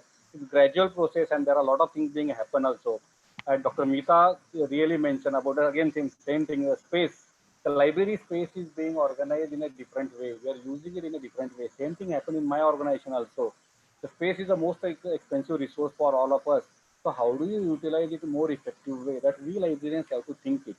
I have seen the IIM Ahmedabad library. Whosoever gets an opportunity to visit it, you should go there. Anil Kumar has done excellent work. The 20 crore funding was done by my organization only. TCS only funded the whole restructuring of the IIM Ahmedabad library. But it's worth going there and studying this kind of thing. So what we should do, all your ISER or all your new IIMs, they have only 3 or 4 or 5 people, librarians working on all those kind of things, as against the 20 people or 50 people in IIT Delhi or Mumbai. So how they are able to manage this one? We should go and study there, identify the best practices, whatever you can do it from there, and adopt it into your institutions. That will help all of you people to reimagine your services and then go ahead. I want to add That's something good. to it, what Kishore has said. Na? Yeah. Kishore, actually, at grassroots level, the scenario is different than what you visualize in the industrial library, corporate libraries, or the big libraries of IIMs and all. Here, the importance of libraries are still exist. This the thing is that we have to uh, change our services, as per the requirement of today's era. But I don't think so people have to get scared of losing the jobs or losing the importance of library in the academic institute. It is going to be there in the school library. Schools are needed, colleges are needed. They definitely need the libraries. Actually, the big libraries, they are facing there is a shortage of footsteps in the library. But in the college libraries, we see a lot of users are coming to the library. They need it. This is a need. It's a need for them. So I differ with you, Kishore, in that case, that because here the traditional library services still works at the grassroots level. My point is there are different sections of libraries. School libraries, college libraries are having a different scenario, and the industrial or corporate libraries or the big libraries like IIMs, they are providing different types of libraries. So, but the only thing is that we have to change ourselves. We have to Correct. take some inputs from those librarians, and we have to imbibe ourselves, our library services accordingly. Mita, I agree with you to certain extent, and I disagree with you on a larger extent. I'll tell you why. Hmm. Because I will just ask this question. I think there are 50 odd librarians here. Out of these 50 odd Hmm. libraries, at least 30 odd will be having access to EBSCO, right? Just take an example of Yes. EBSCO or ACM or IEEE, whatever they have. Right.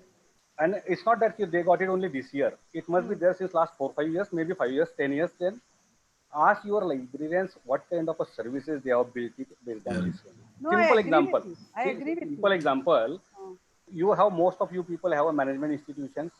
What are the best article being read into HBR? What are the best article being used into yes. nature, Yes. science? You don't Yes. have to do a rocket science. You have to just subscribe to one particular mail which comes to you, put it in a Exactly. different format, give it to these people. If you Yes. don't do it, what will happen?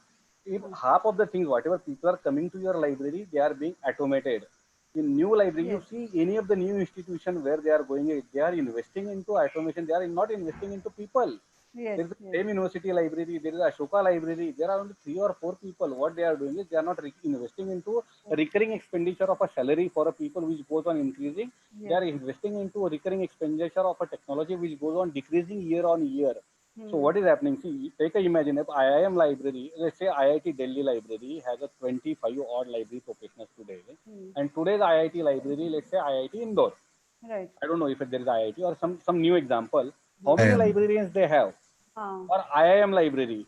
See, or hmm. ISER, IISc library in I Bangalore may have serve, a 20 yes. people, and ISER similar kind of things. One, they have 3 or 4 Hmm. people only, and they're able to give that kind of a services. So Yes. where there is to be 24 kind of a librarians working and only 4 kind of a librarian, so 20 people who are not able to get into profession, why they are not able to get into profession? We are Hmm. talking to the people who have a job here. We are not talking to the people who have studied and they don't have a job here. Yes. Probably there are some people who are on a non-grant basis. Imagine tomorrow AICT or UGC says ki if you are information services to all your people in a different way, you don't need to have a librarian. Think from a branch, from a management perspective, how many of you are going to keep a librarian with you? No, I differ in that point. Just because Institute. there is an institution, just UGC and AICT wants to have a librarian, 90% of the librarian jobs are secured. If tomorrow they change this parameter saying that you give me a proof, you will be able to give. Suppose tomorrow I come up with a services like a book wala or library wala, whatever information you want, I'll be able to provide it to you people, including a print books, whatever print books you want, I'll supply it to you people because the usage of a print books or textbooks or say Amazon ka things, Kindle, I'll say okay, I'll give all the textbooks to all the new generation, new students coming over there. Your physical books resources are going to use. So if that kind of options the UGC and AICT gives it to you, 90% of the librarians are going to lose their job.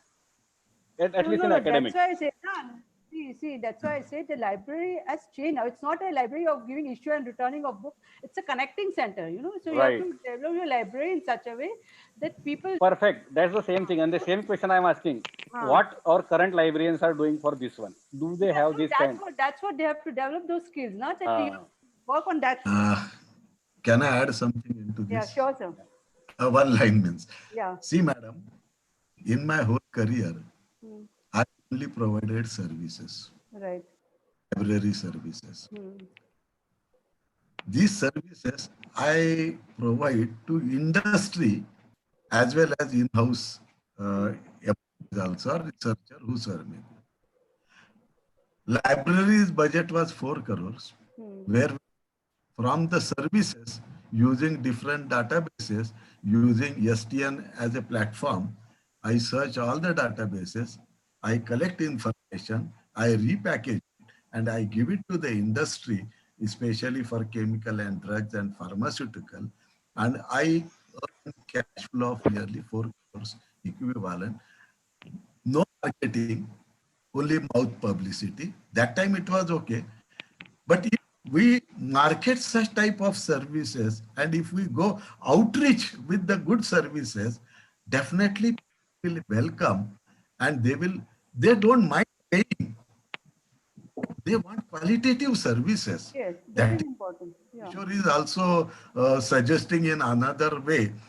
But services will be the more prominent feature in the future, right? Those who are capable of giving good services, he will survive definitely, because whatever now surviving is the service industry, it is surviving. Whatever I have focused is that we have to focus on users, what they, how they want, how much they want, in what fashion they want. So we have to provide them what I have provided them. That's why, and I will tell you further, when I retired, nobody has taken charge. It is going on, no doubt, but not to that expectation or to that level, because staff is not there, or even you cannot have that much resources also, because skill is still with the librarian, information searching, cataloging, classification, lot many things are still with the librarian. If we become master of this thing, definitely unstructured data converting into structured data will be much more easier. So here we will get more placements. And what Kishore may be saying in the different perspective also. But what you say also in education or academic sector, I think so professionals are required for at least for some years to go. So we cannot have a good debate on this, but we can just ask someone to have any other questions.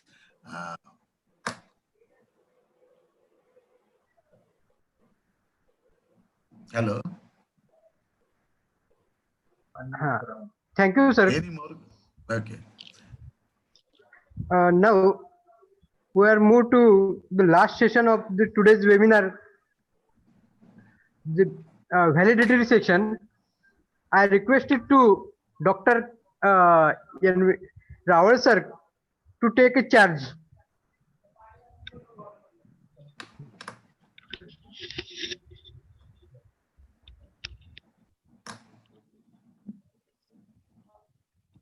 नमस्कार. मार्गतामणे education society एवं doctor Tatyasaheb Natu कला एवं वरिष्ठ वाणिज्य महाविद्यालय ने आज राष्ट्रीय स्तर का वेबिनार आयोजित किया था, जिसका विषय था emerging technology and next generation libraries. इसमें जो सहभागी हुए थे, जिसमें हमारे मार्गतामणे एजुकेशन सोसाइटी के अध्यक्ष श्री मधुकर राव जी चौहान, उपाध्यक्ष श्री जयसिंह राव मोरे, महाविद्यालय के प्राचार्य डॉक्टर विजय कुमार खोत, डीबीजे महाविद्यालय के प्राचार्य डॉक्टर सुभाष बाल, डीबीजे महाविद्यालय के ग्रंथपाल श्री सुधीर मोरे। प्रमुख अतिथि के रूप में हमें जिन्होंने लाभान्वित किया वे डॉक्टर नंद किशोर दईभाते, डॉक्टर मीता राठौड़, डॉक्टर नंद किशोर मोतेवार जी, श्री रविंद्र मिंडी जी, जिनके सहयोग से हमें ये सारे अतिथिगण जिनका उनको सुनने का मौका मिला, उससे हम लाभान्वित हुए।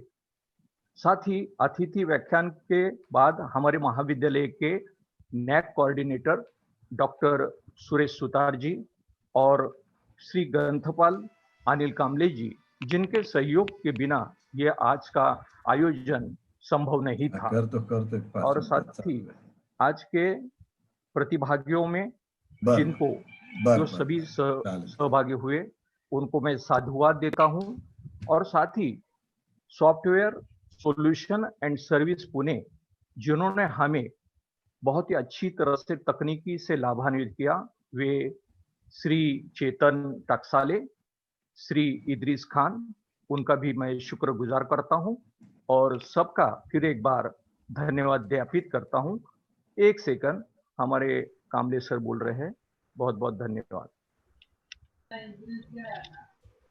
हेलो, मैं सभी पार्टिसिपेंट से रिक्वेस्ट करता हूँ कि आपको फीडबैक फॉर्म अपने वेबिनार के जो ये है अपना पेज, अपना वेबिनार उसमें मिल जाएगा। अपना ग्रुप वेबिनार के व्हाट्सएप ग्रुप में आपको फीडबैक फॉर्म मिल जाएगा और उसके बाद आप फीडबैक फॉर्म भरिए और हमें भेजिए, तभी आपको सर्टिफिकेट मिलेगा। और अभी मैं आज का जो नेशनल वेबिनार है वो अभी यहाँ पे खत्म हुआ, ऐसे मैं आपको डिक्लेयर करता हूँ। Thank you all the participants, all the resource person and all one in all. Thank you very much. Thank you, Kamleji. Thank you. Thank you. Bye. Thank you, madam. Bye. Thank you, sir. Thank you. all organizing committee. So, okay.